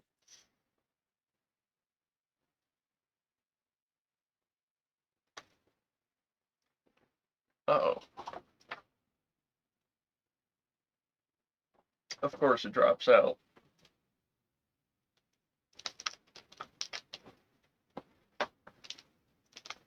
We'll be back in a second, ladies and gentlemen. Meanwhile, I'm eating my kind protein max Sucked. peanut. Like his first album, dude. At 21 Pilots at 49. All right. You're gonna roll for that one, but who cares? The Cars at 48. Oh my God, so underrated. Pantera at 47. R.I.P. Dimebag Darrell and Vinnie Paul. Both of them have passed, but Avril Lavigne at 46. I know you're gonna agree with that one. I mean, Hey, over hey, Eminem you- is crazy. Yeah, but like I think of Avril Lavigne. God Almighty, I can't speak. I think of Avril Lavigne. I'm now automatically reminded of the PPD, and I'm like, That's true. hell yeah. Got Linkin Park at 45, and I have a feeling Okay. you're gonna start roasting me for who's above Linkin Park. Over Train. Linkin Park? Oh, I swear to you, I'll be there for you. This is not a Over Linkin drive-by. Park? Over Pantera? Over Tool? Toby Keith at 43. Over Ween? Toby Keith at Over 43. Weezer? Over... Ween hasn't been mentioned yet. Oh, sorry. Ween Over hasn't- Nirvana? Over AC/DC? Yeah. Over The 43. Weeknd? Okay, buddy. Ozzy Osbourne at 42. His solo work is separate from Black Sabbath. Okay. Ozzy's solo work is a lot better than Black Sabbath, I think. The Black Crowes at 41. The White Stripes at 40. Okay. Every time I mention an artist that you don't really listen to, whatever, you kind of get Pitbull at 39. Because what is Pitbull like? Every song in the 2010s is like a party song. Pitbull is on it. Now, Dude, sure, half no. the time you go in there, you just yell "Dolly" and you get paid $1 million for it. But Bone Thugs and Harmony. All right. Don't you dare hate on Bone Thugs and I Harmony. love 'em. I think The Crossroads is the perfect song too. I forgot about that. I think The Crossroads by Bone Thugs is that perfect song. Steve Miller Band at 37. All right. Some people call me the Space Cowboy. Yeah. Some call me a gangster of love. Megadeth at 36.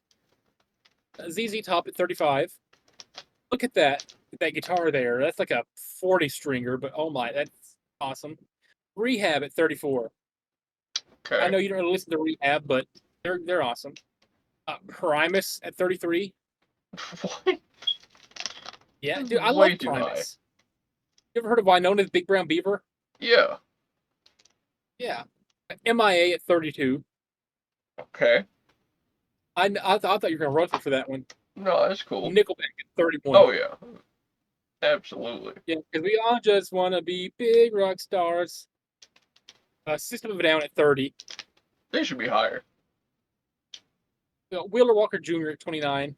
Over System of a Down? Clearly, you haven't heard 80% of his songs talking about screwing. About 80% of his music is about intercourse, but it's funny. Bon Jovi at 28. Oh. Ellie Goulding at 27. Come at me. Ellie Goulding, one of the best pop Over stars of the Eminem? 2010s. Over Eminem. Motley Crue at 26. All right. I don't know about that Kesha, because 2010 Kesha could not miss. Yeah, I don't know. Styx at 24. Yeah, you're gonna start hating me now. Yeah. Van Halen at Yeah. 23. Dude, I love Van Halen so much. One of the walls in my room is painted like Eddie Van Halen's guitar. All right, That's you knew gay. they were gonna be high up. Van Halen's guitar.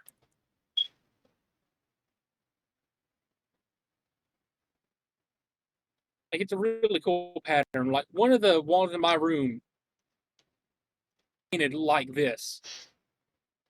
That's gay. You're gay. For you? Hey, moving on. 22. David Allen Coe. So Johnny I knew Rebel you is would somewhere approve. above David Allen Coe. Johnny Rebel's not on here. Chris Stapleton at 21. Guns N' Roses at 20. Okay, they have like 3 good songs. They have multiple. You ever heard You Could Be Mine? Yeah. You've heard Live and Let Die? Their cover of Live and Yeah. Let Die? You've heard November Rain? No, I haven't Welcome to the heard Jungle? that. Oh my Everyone's God, heard that. dude, November Rain is a 9-minute long ballad. That's another song I think is perfect. Poppy at 19. Boo. Boo. The way you feel about Poppy is how I feel about Ty Gibbs. Bloodhound Gang at 18. That's crazy. Yeah. Kanye West at 17. Why so low Yeah, though? Like he should be now at you're going to least. Kanye. He should at least be number 2. 16. Over Red Hot Chili Kanye? Peppers. Yeah. What? 15 at 15. Over Probably my favorite Kanye? band. May at 14. Over And you don't know who Kanye this is. West. You Over don't know who she is. Kanye West. You can't judge. Coldplay at Over 13. Come at me. Kanye West. Come at me. Did Kanye West make Viva La Vida? He would never stoop so low. Limp Bizkit at 12. Over Kanye West. It's just one of those days when you don't want to wake up. Everybody sucks. You don't Eating really know Asian why. pussy, all I need is sweet and sour sauce. Ripping someone's head off. No human contact, and if you interact, Your lesson's on contract. Your best bet is to stay away. It's just one of those days. It's all about the he said, she said, Limp Biscuits to go. Hey, In terms of, baby, you forgot your rap rock. Ray-Bans, and my sheet's still orange from your spray tan. I did it for the nookie. So you can take your cookie and stick it up your stick it up your stick it up your I did it for the nookie. What? The nookie. Come on, the nookie. So you can take your cookie. Keep rolling, rolling, rolling, rolling.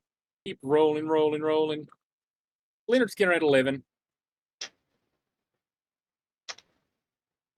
That's fine. They made Freebird. Tom Petty at 10. Over Kanye West. Did Kanye West make Free Fallin'? He could have. If Tom Petty didn't, Kanye would have. Did Kanye West make Mary Jane's Last Dance?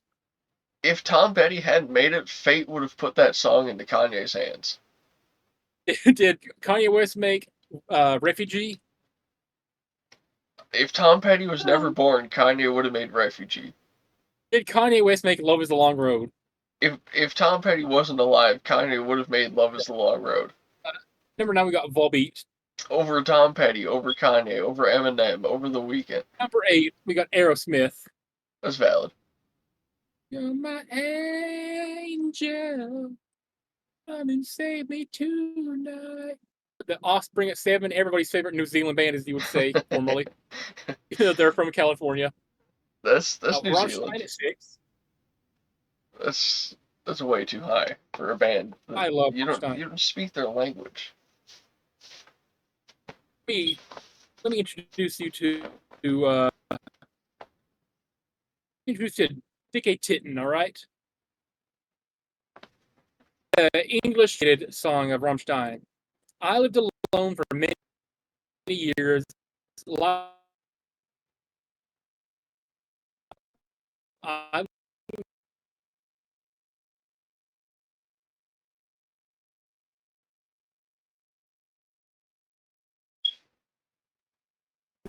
We could not have frozen at a better place, I'll tell you what. and the hopes went finer who me. Look, had bullshit a small head strong.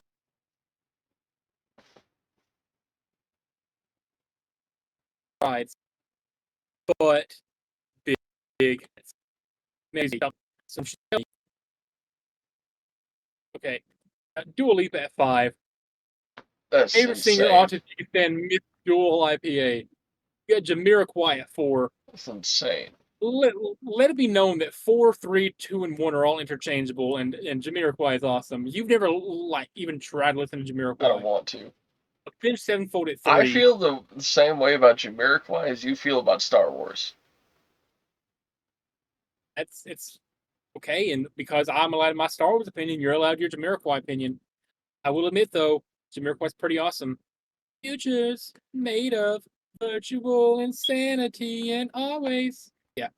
Avenged Sevenfold at 3. I've seen them live.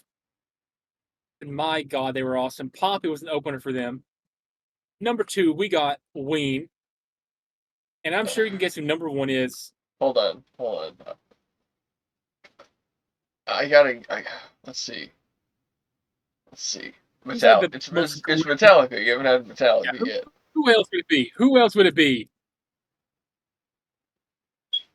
All right. There you go. That is every artist in my everything playlist ranked, which is one of the projects I've ever made, and I knew I'd get some roast for it.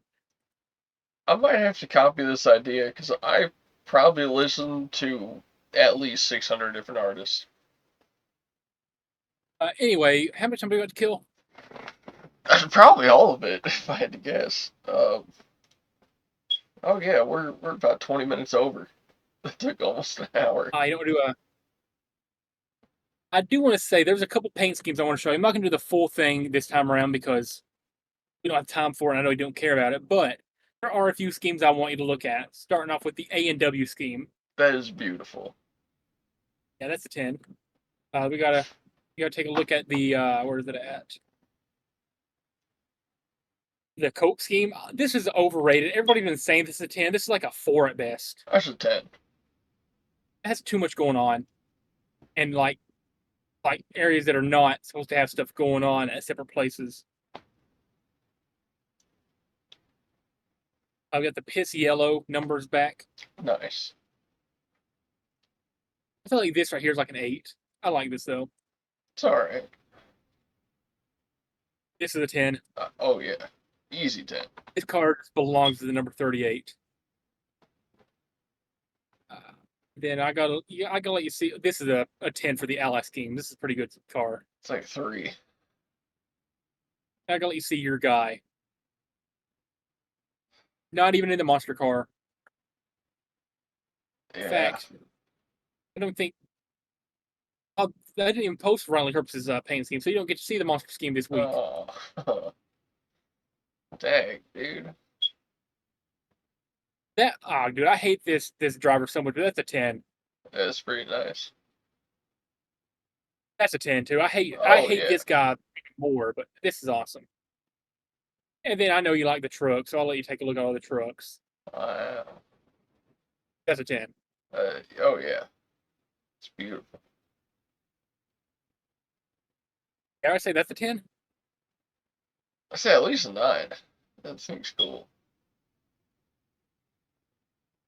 That's a 10.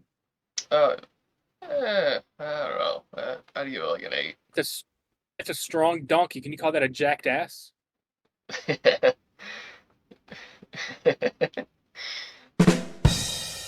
That's good. Yeah, I feel like there's like, oh my god, that's a 10. Yeah, easily. That's incredible. Frankie Muniz driving that car, by the way, that truck. Yeah. That just seems like something Malcolm would be driving. Like, if you got the opportunity in the show, that'd be the exact truck. Go-Kart Mania? That's it. That's interesting. I like it. That's a 10 right there. The Landon Lewis car. Yeah. No bias. It's like a 6. Okay. And I think this is this is an article. Okay. Okay, not bad. I'm in. You got anything you want to do my bit? Oh man. All hail nation of Tajikistan. And Jamie Hayter's ass. Okay. I'm gonna make this interactive time, boy. Pick a number 1 through 17. 1 through 17. Yeah. 30. My number 1 through 17. 8. I like the number 8. All right. Remember to use your signal. Tip your waiter, unless they suck. Also remember, Snooki once had a match at WrestleMania, and she won. Yeah.